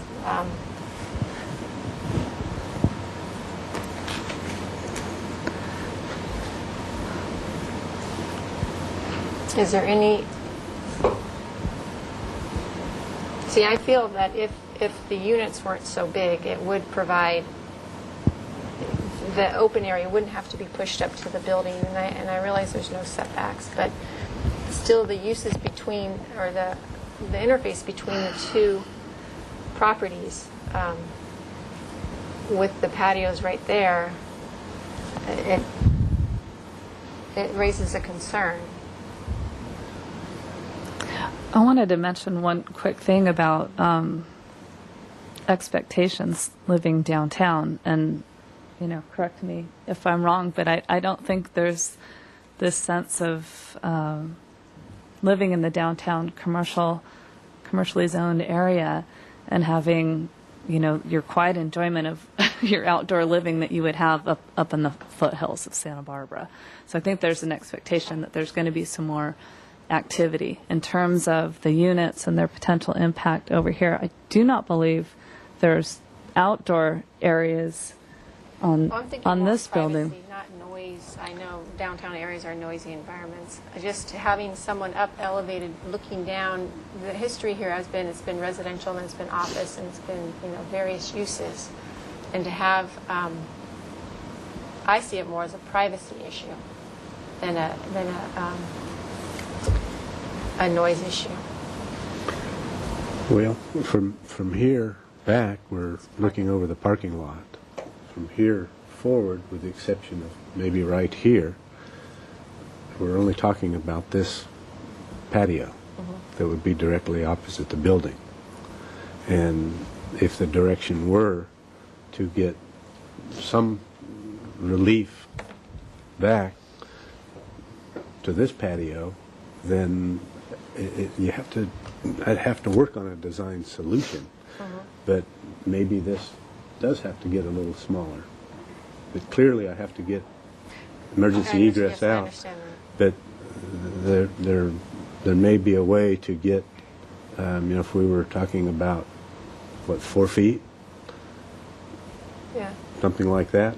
Then this would have to suffer in here to some degree. But, it is residential adjacent to commercial. It's a commercial zone. It's a commercial zone. So I have issues with that. But if that were a requirement on this patio, then I, of course, would have to deal with it. Yeah, I guess what I'm leaning towards is, and I know I'm just one person, the Planning Commission has 7 people. They have varying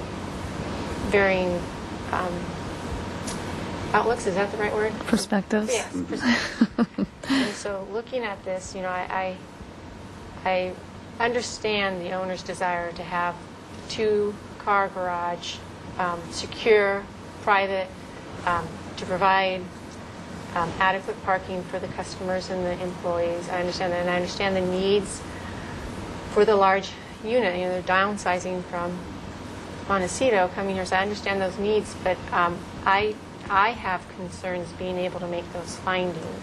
And I don't know if you want me to continue it so you can work on it, or do you want me to deny it and go up to the Planning Commission and have them flush it out? I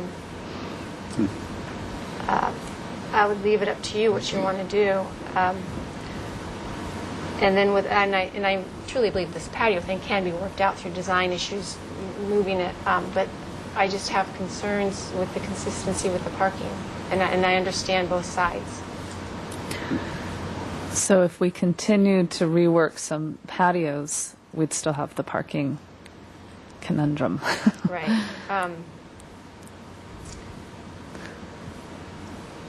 But I don't know if the parking trips it more than the unit size.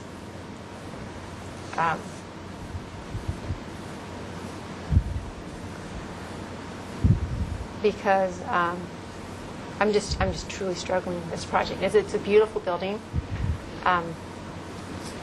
and I understand the desires, but then I also have these policies and findings I need to make.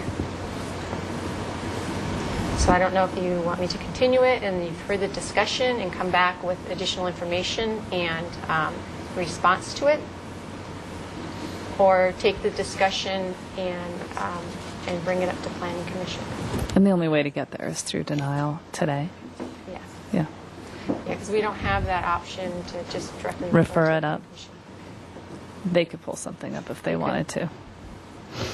And I believe that if I were to approve it, it would be something they would pull up before them for the discussion, just because of the policy issues that it raises. Well, I wouldn't mind going there, but not at the denial. Yeah. I don't know, you want me to, I can go to the next item, you guys can talk about it, and then I can continue to the end of the agenda. And we can go to the Do you next wanna item Why you don't guys why don't discuss. you do that? Okay. Because it, you know, you're talking parking in the patios and the mod? No, my concerns are the parking, the size of the units, and the patios. What about the mod? Parking size? And then the mod, You think it's related to the unit size and the parking? yeah, but then I can see the trade-off between the landscaping versus, and the street frontage versus the driveway. To me, it's important to have the landscaping along the street frontage. Right. But then, Unit- it's like the chicken and the egg, I guess. It's, yeah. Yeah, So okay. unit size, parking, patio, and we'll see at the So end. I will continue this item to the end of the agenda, which there's just one more item, and then we'll take it up again for discussion. Which I'm on too, so I can't come talk to you, but I want to say something really quick. Okay, you know what, I'll take a 5-minute break. Oh, that'd be cool.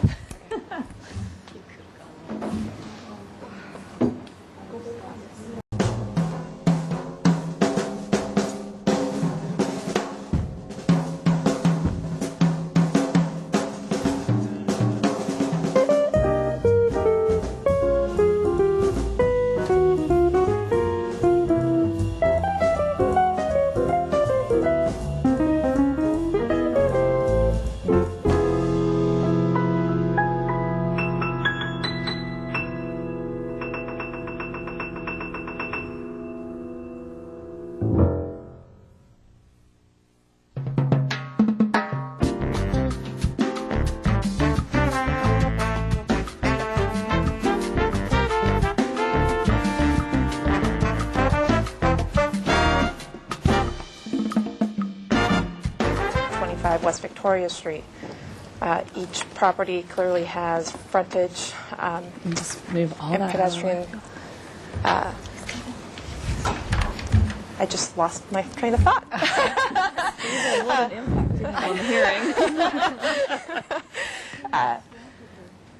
Has street presence. That's what I wanted to say. They are not proposing to do any improvements. However, staff has required in the conditions of approval with the approval of the tentative subdivision map, the public improvement at 825 West Victoria to replace the driveway approach. The applicant has some concerns. They would like to have that condition removed, and they are going to speak regarding that. But the required application approvals today are a tentative subdivision map and a condo conversion permit, as well as a parking waiver and a storage waiver in order to make the findings for the condominium conversion. With that, staff requests that the project be approved, making the findings in the staff report. There have been some changes to the conditions to eliminate the requirement to replace the fire hydrant. Which is which one? G6? Or F6? G6. Again, I stated that the applicant wishes to propose to eliminate the required public improvements on Victoria Avenue. Victoria Street, sorry. And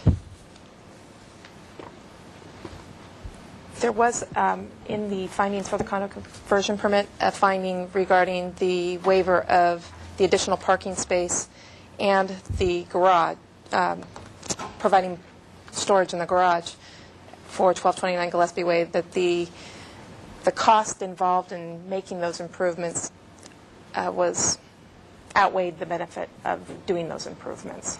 So I don't know if we need to strengthen that finding, but we can talk about that more. What about the finding for the storage? Well, I can ask the applicant that.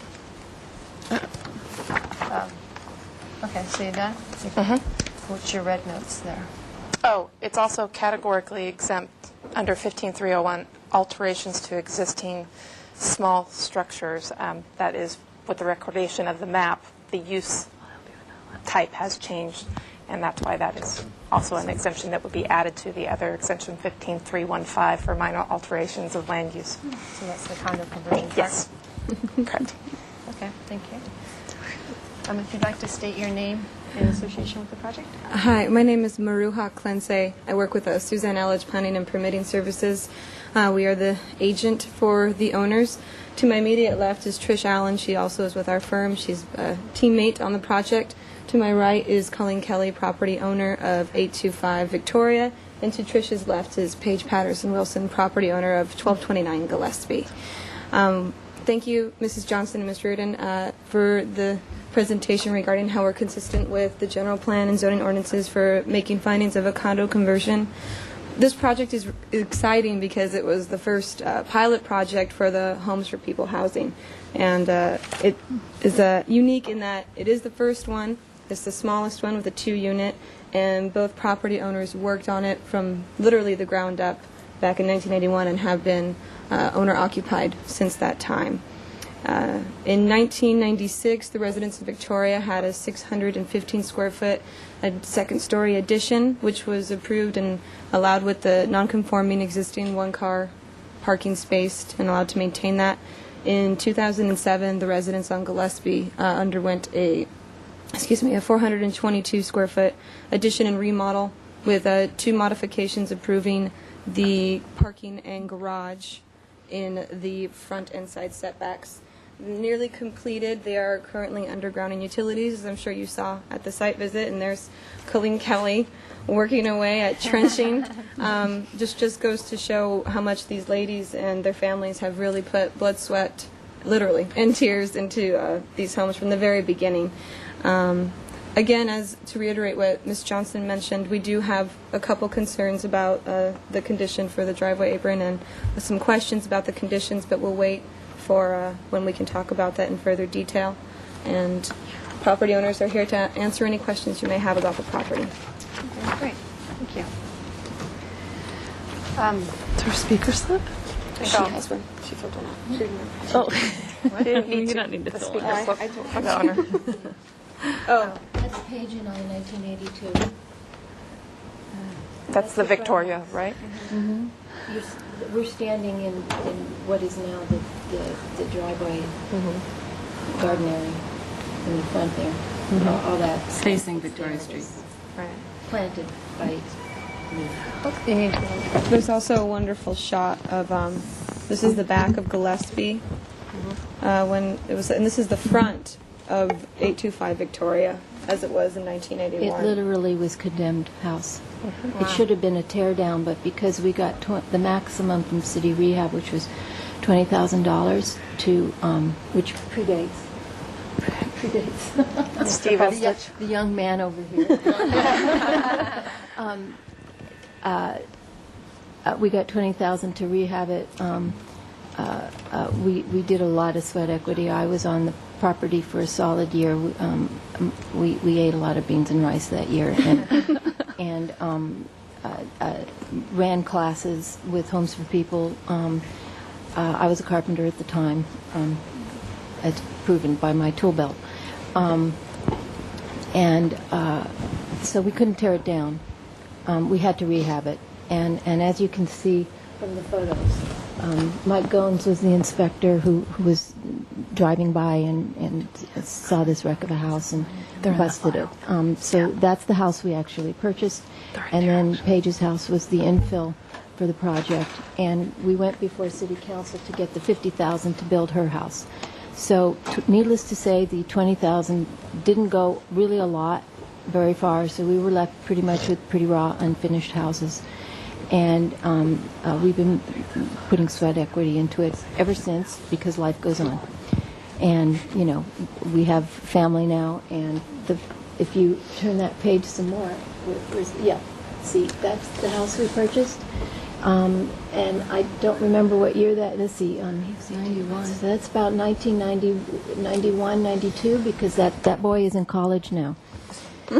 And we're still working on the house. There's Gabe. There's Gabe. Oh, look at that. Yeah, he's quite a bit taller. Close up on Gabe. Yeah, and that wisteria now is big and beautiful. And, yeah. Okay. Thank you. We can walk you through the current photos if you like. Of Gillespie? No, it's okay. I Okay, did you saw the visit site. yesterday, and looked around the neighborhood and say I saw the undergrounding occurring. I'd like to open the public hearing. Is there anyone who would like to address the staff hearing officer on 825 West Victoria Street and 1229 Gillespie Way? Oh, Mr. Falstich, you can come sit if you want to. Oh, you want to see? He can sit there.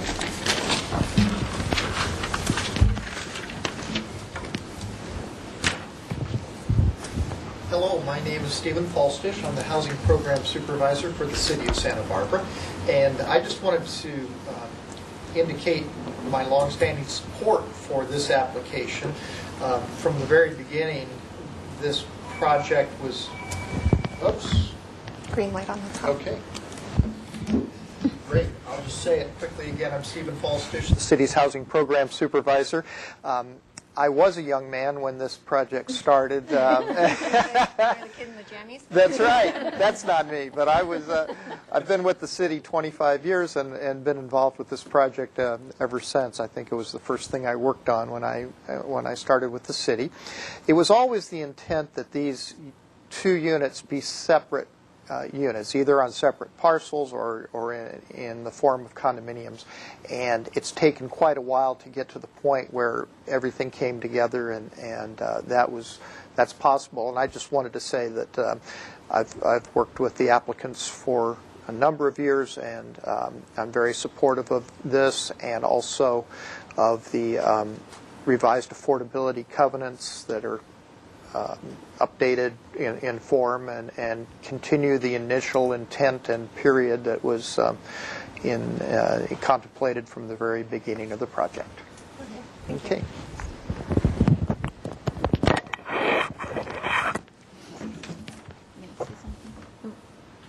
Mrs. Kelly would like to say. Sure. One more thing that because of the really shoestring budget that we have there, we've been partnership ever since. There was never any money for doing a condominium conversion. There never really was any money, and still isn't. We had to take out another mortgage to do this process. Okay. All right. Thank you. I have a question regarding storage. In the staff report, it was mentioning that since there's a garage, the storage requirement's waived, and that's actually for new condominiums. It's not for condo conversions. So what staff's proposing is that an exception be granted for the storage, but I question, is there some place on site that it can be provided? The storage area is supposed to be in addition to any linen closets, or inside regular type things, but if one could fit in...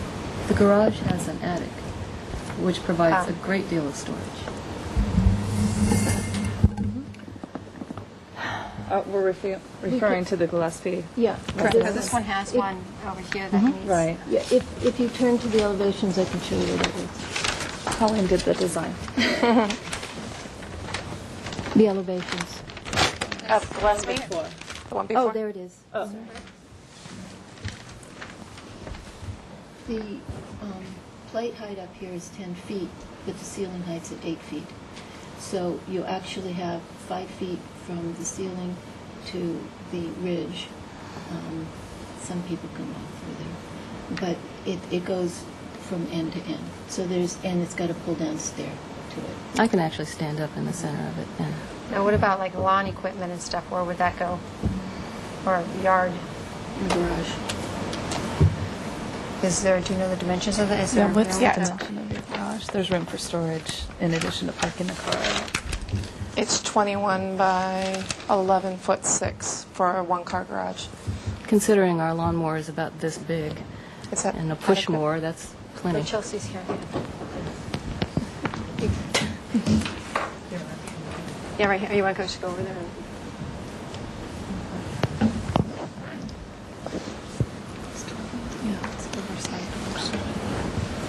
Hi, Chelsea Swanson with Transportation Planning. And so you're going over the single car garage dimensions. The minimum requirements for a single car garage are 10.5 feet wide by 20 feet long with no obstructions in that area. So that's the required interior clear area. And then outside of that, you can have storage, but that's the minimum. So So they have a foot of storage on the side. So is this 11 and a half? Mm-hmm. 11 and a half by 21. So they have a foot of extra room on both the length and the width. I'm not a storage expert, so I don't know if that will fit your. Right. But it is slightly oversized. So. Yeah, on the site visit, I noticed, and it could be that since the site is under construction or rehab, there's a lot of miscellaneous stuff all over, and storage isn't allowed in the setback. So that brings up the other question. You're asking for an exception to the storage requirement, saying there's adequate storage. However, you have stuff all over in your setbacks. That it's a question. A lot of stuff was moved for the trenching, so there was more miscellaneous stuff. Okay. And then now, if you want to ask about the conditions, I have Public Works. Yeah, mainly with condition B4, the driveway apron improvements. The main points that we wanted to raise about it was that we feel that it's functional. It is not in disrepair. It's not crumbling. It serves the intent of what it needs to do. The sidewalk just adjacent to the apron is ADA compliant. It's 4 feet wide, has a crossfall of 1.8%, which is within the ADA guidelines. It's less than 6, and it's less than 2% slope. And we feel that having to repair the driveway apron kind of contradicts council's goals to promote sustainable development. If it's not broke, why fix it at this point? And it would impose an economic hardship on the property owner to have to do additional improvements. Do you want to respond, Susan?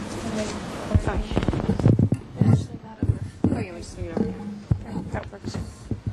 I'm Victoria Johnson, project engineer with the city of Santa Barbara, and it's typical in a subdivision situation, as you know, for us to, as part of our discretionary review, to look for what needs to be improved in the public right-of-way for engineering. And you've been relieved already of the condition of the street light and the fire hydrant. This is actually, I brought a couple pictures of the driveway, and there's a picture here that shows another condo conversion that had to put in a new driveway, and then here's your driveway below. He wants it center. So the one on the top is the new one, and maybe you can't. This other one shows better, but actually. And this is the existing one right now. Right. So if you look at this one here, you can see that the sidewalk is not ADA compliant. It's supposed to be adjacent to either side of that driveway approach. It's all brand new concrete, and it's all the 2% slope, and everything's perfect. But this, in my opinion, this driveway is degrading, and it doesn't look to me as though you've got your 2% across the back, and it's a likely candidate for replacement. We had our surveyor, Joe Waters, survey the sidewalk specifically to ensure that it was ADA compliant, and his measurements called out the 4 feet and 1.8%. Yeah, my main concern is the quality of the concrete. It looks like it's old and degrading, and potential for problems in the future. And I realize these ladies live there now, but in the event that somebody sells, then whoever's buying the new condominium is now going to be stuck with this old driveway approach. So I don't really see it as a huge hardship. It's a driveway approach. There's really not much to it. No, and I concur with your input, but I did want, economic hardship is really subjective. One's hardship is different to another's, and as Ms. Kelly reiterated, they've sought multiple forms of financing, which are almost nearly exhausted, even the second time around, and they wanted to do this for a long time, but never had the funds to do it. So we'd like to seek economic hardship on the driveway apron. However, we are. Okay. I already opened the public hearing. Oh, no, May I this say one. something? Just Colleen. Okay. I agree with, I'm sorry, Victoria, that, Ms. Johnson, that it is old concrete, but it does not appear to be degrading and has not appeared to degrade anything further from when we began. That's all. I've heard the testimony. I'll take that in consideration All right. in my decision. It is as part of a subdivision or condo conversion or new condos, we do look at the existing public improvements in the vicinity, especially adjacent to the sidewalks that front along the street, and then access to your property. So not only the driveway, but any alleyways next door. Sometimes people have been required to improve the alleyway entrance to make it ADA, and the nexus being that is an access way to your site. So there's plenty of nexus to require those types of public improvements for it. But getting back to the site plan of the project, I went out yesterday and did a site visit, and thank you, Trish, for walking me around and pointing out some the setting and improvements that are going on, and then questioning the fire hydrant, and glad we got that resolved. And I think this is a very nice property. You guys have done a lot of improvements to the homes. They're beautiful. I like the rear addition with the turret back there. That's really neat. I think it's a very nice project, and I think it is supportable for being a condo conversion. And I can support the waiver for the parking space. It's an existing situation. It's non-conforming. It's been there. And I understand the hardship and the constraints to bring it up to code for the parking. Financial hardships, but then also the existing development and doing that. So I can support that.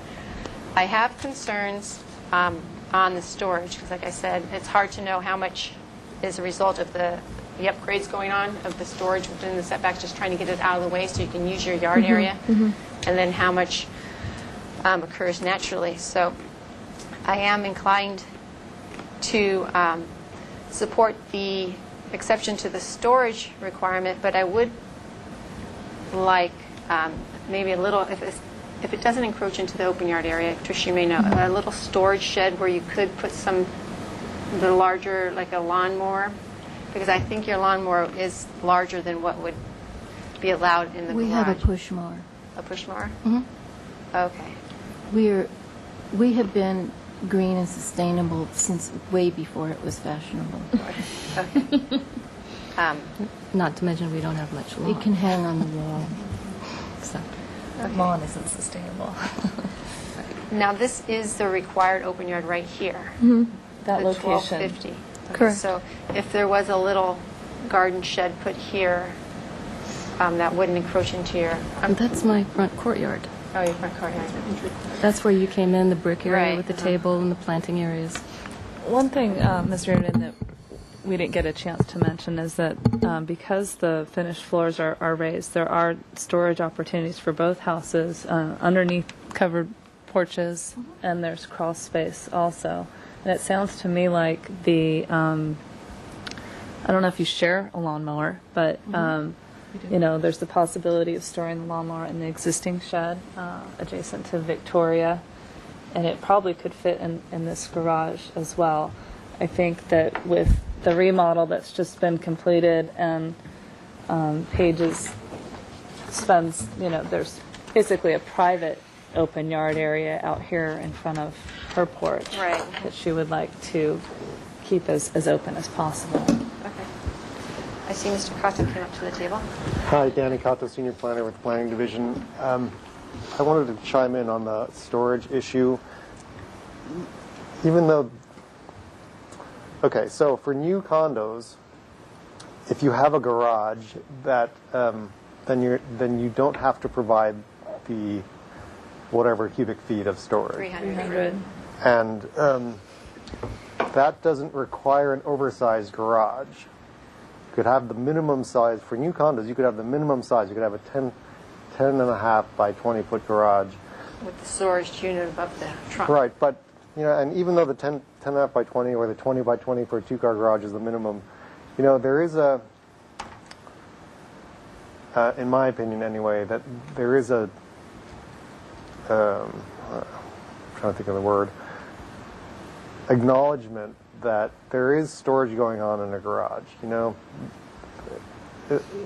that's part of why we allow them for new condos. I'm not sure that, I'm not sure it would be necessary. I think that, the amount of storage that they provide is adequate. That's my opinion. Okay, thank you. If you needed more, I have one thing to add on to that. No, I'm fine. Okay. The storage could be met in that attic because it would be over I think it's 200 cubic feet that are required for condo conversions, and 21 by 10 would be 210, and it's got between 1 and 5 feet, depending on where you are in that attic, of volume. So we would be over the requirement. I was just thinking more of like garden tools, easy to access, but I feel I can make the findings in the staff report, but I do want to talk about conditions before I do anything about the findings. On page 2 of 7, number A, 5B. Just specify, since normally this condition, they have the two-car garages, but in this instance there's a garage and an uncovered parking space. I'd just like to add garages and uncovered parking areas available for parking in the heading. And then in the body of it, again, where it says the covenant that includes a requirement that all garages, and then I want to add, and designated uncovered parking areas be kept available and open and available for the parking of vehicles. We should say the And- single car garage, not garages. Well, we could just put garage. Yeah, garage. And then on the last, that's fine. On the last line, where again the word garage, just put / parking areas. And then, parking areas on the last. And then on page, I think it's 6 of 7, under G, just add a condition. Since exception was requested for the storage, just add a condition. It's kind of just alerting you of the zoning ordinance requirement that items can't be stored within the setbacks, or the items that are stored within the setbacks be removed prior to the C of O for the condominium conversion permit. So we're adding that under G? Yeah, I think that's where it would be most. Just a standalone? Yeah. G13? Yeah, wherever. The end? Okay, yeah, it could be 13. Be removed for, all items stored in the Prior to setbacks C of O. and required open yards be removed prior to the certificate of occupancy. Yeah, and that's the heading. So it's under that heading. All these things need to be done before you can get your C of O. One Right. of which is to clear out the setbacks. And I understand the concern regarding the expense of replacing the curb cut, but I believe it is an appropriate request to, as part of this application, to have the driveway reconstructed to meet the standards. So I'm not suggesting that condition be modified. In regards to the findings, it's just more of clarification on page 5, number A. Gloria? It says the proposal is the number 2, it should be 2TL. The proposal is to convert 2 existing legal residential, add the word legal, residential units. And then on the last line of that page where it says, as shown in sections V and V1.C, that should be actually 7, V11.7. And then in all of the findings, where it says, in section blank, blank above, we'll just change the word above to reference the date of the staff report. So it would be of the staff report dated May 13th, 2009.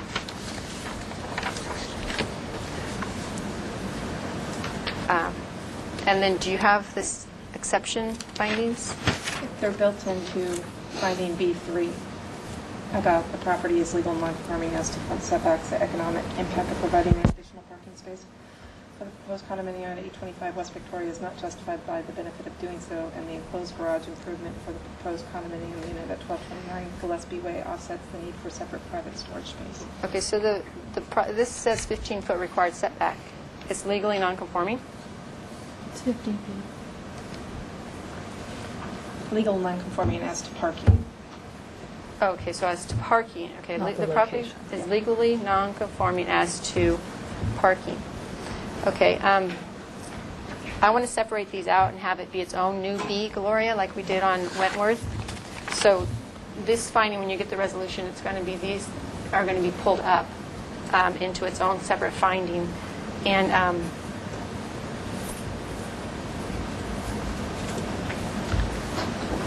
yeah, so there'll be, you'll see additional findings, but it's just breaking them out because we need to make the findings for the exceptions first, so that number one, I actually want to change, because number one, it starts off, says all provisions of the condo conversion ordinance are met. Well, that's not true. You asked for exceptions, which were granted. So I'm going to add an intro to that. Number one, with the approval of the exception to the parking standards and private storage space requirements, comma, all provisions. Got it. Can we see those draft changes before they get scheduled on whatever they do to get? They get done and posted like Friday. So. Oh, then the other question, actually, number 4. It says several upgrades are proposed to enhance the existing structures as described in section 6B above. However, another sentence says there's no upgrades. There is no upgrades. So I wondered about that. In too. error. That's what I thought. Okay. How is that other conversion needed? So the overall design, including project amenities and physical condition of the conversion, will result in a project. Okay, yeah, that's fine like that. That's all. So,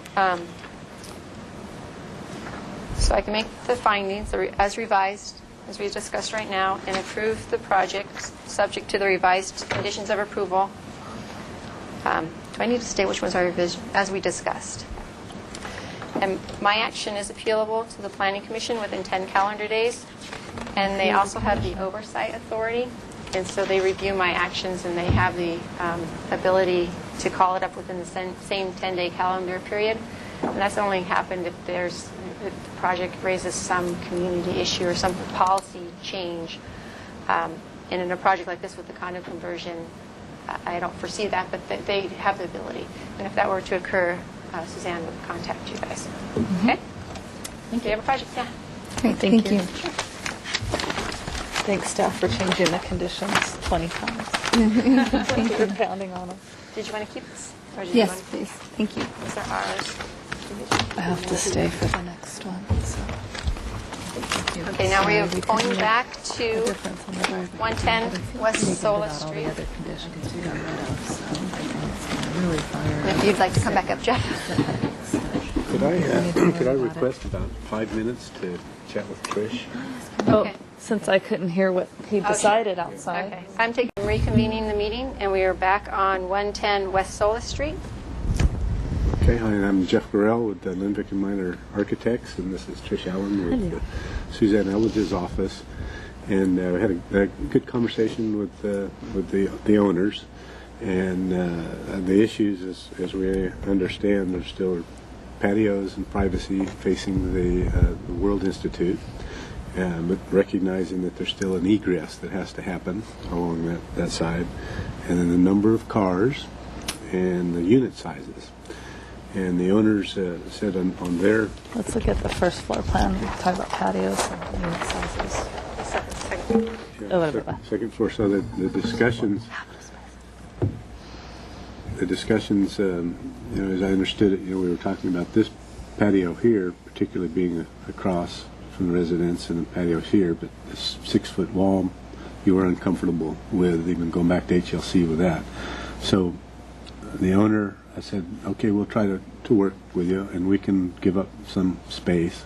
Outdoor spaces are very important to them. That's their lifestyle, and it's a lifestyle in Santa Barbara. But to what degree we would hope that there's some more understanding or understanding relative to the owners moving from Montecito to downtown, and they can reduce some of the space. We'll have to design it and see what works for them. But the goal would be to reduce these as much as I can, and the owners still be comfortable that it's livable for them. And then the 2 central units they'll be selling on the market, then perhaps we can reduce those even more. And then trying to pull these patios, and you just don't know till you get in to sketch it, but the goal will be to try to pull the patios back and give a little more relief along the wall here. So we'll study that. Okay. And so that takes care of the 2 issues, the patio privacy and the size of the units. And then the number of cars.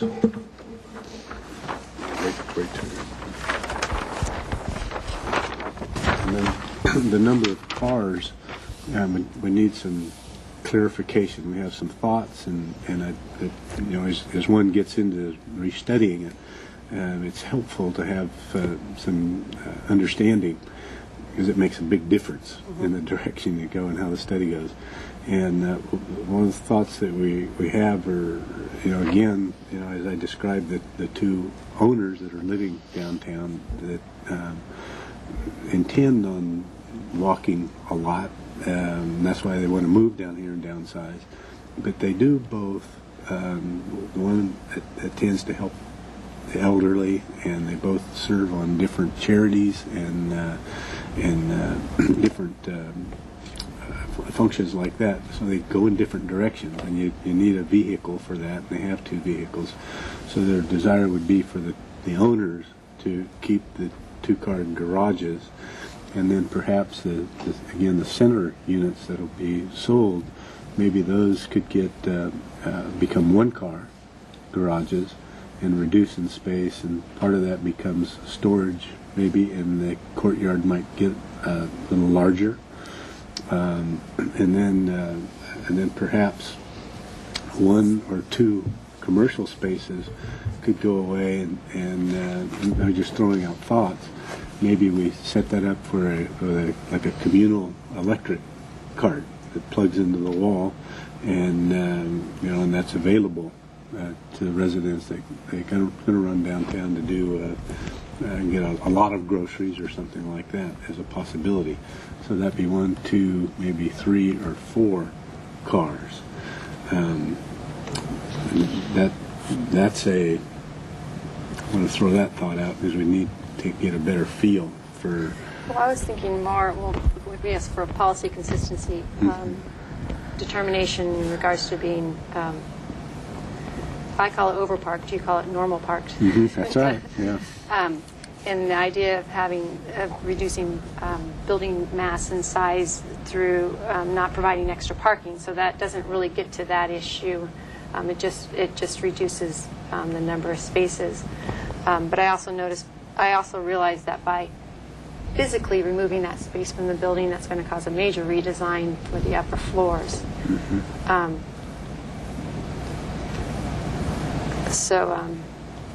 And we understand that you need to feel comfortable. We'd like to feel comfortable too, that it doesn't something we can all feel good about, that isn't going to get pulled up, as an example.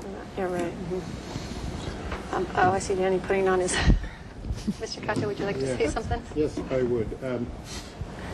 You said that you were going to be reducing the size, or at least studying the reduction of the sizes of the units. Correct. And that, coupled with the elimination of some spaces, I mean, I'm thinking you might want to, each of these is about 10 feet wide, right? 9 feet wide. 9 feet wide, something like that. 9 to 10, yeah. And, if you were to eliminate a space here and a space here, and then move the whole building 10 feet in, then you would come much closer to meeting the actual setback, and then you've got smaller units on top, so the whole thing could just move over a little bit.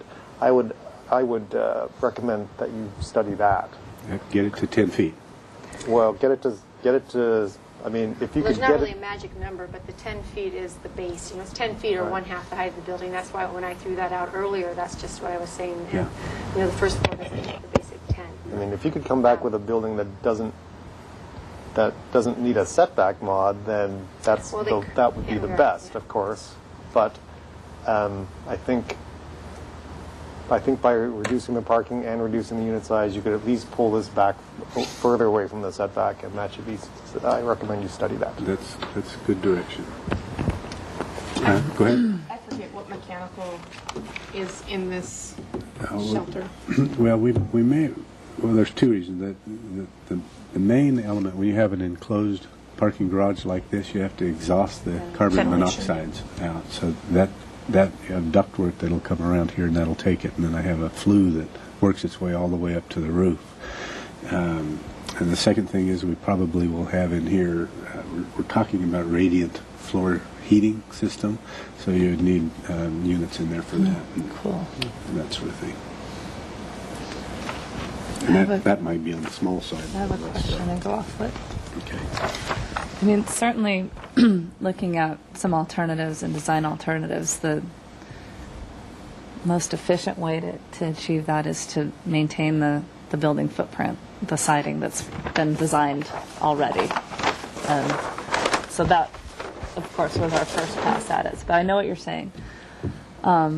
If Jeff were to look at relieving development on this property line, he might have less ability to do,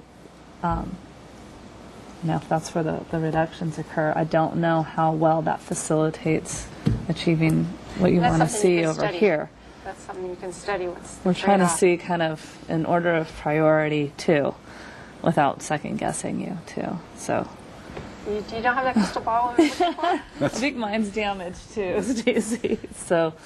I think you in the need to order look of at the importance, trade-offs, it's that all you of get- them, If I right? push the building back, then I can't get this as far in, or can you do both? Can you? Because I do have concerns regarding the interface between the two properties. That's a really real concern, and the size. That is when we concluded at the last portion of the meeting. That was we talked about the mod, and you were feeling more comfortable with that, given the setback on the side. So that wasn't kind of an issue. There were 3 points: the patio privacy, the number of cars, and the size of units. So we took that as The number of cars. Yeah, the number of cars and the size of the units also relates to needing to go back that far to provide the extra cars and to provide the larger units. So that's why I was saying the chicken and the egg. I can understand the mod, the justification that the HLC had in regards to increased landscaping. I can understand that, but then we also have the secondary, the size of the units and the number of parking spaces that necessitates that to go back. Okay. And I don't want the whole building to go forward, because I agree with the HLC and how that enhances the streetscape. So we're It's talking about some trade-offs, trade-offs. the chicken or egg thing. Okay, that I understand. Anything else? So it sounds like a continuance, Yeah. indefinite.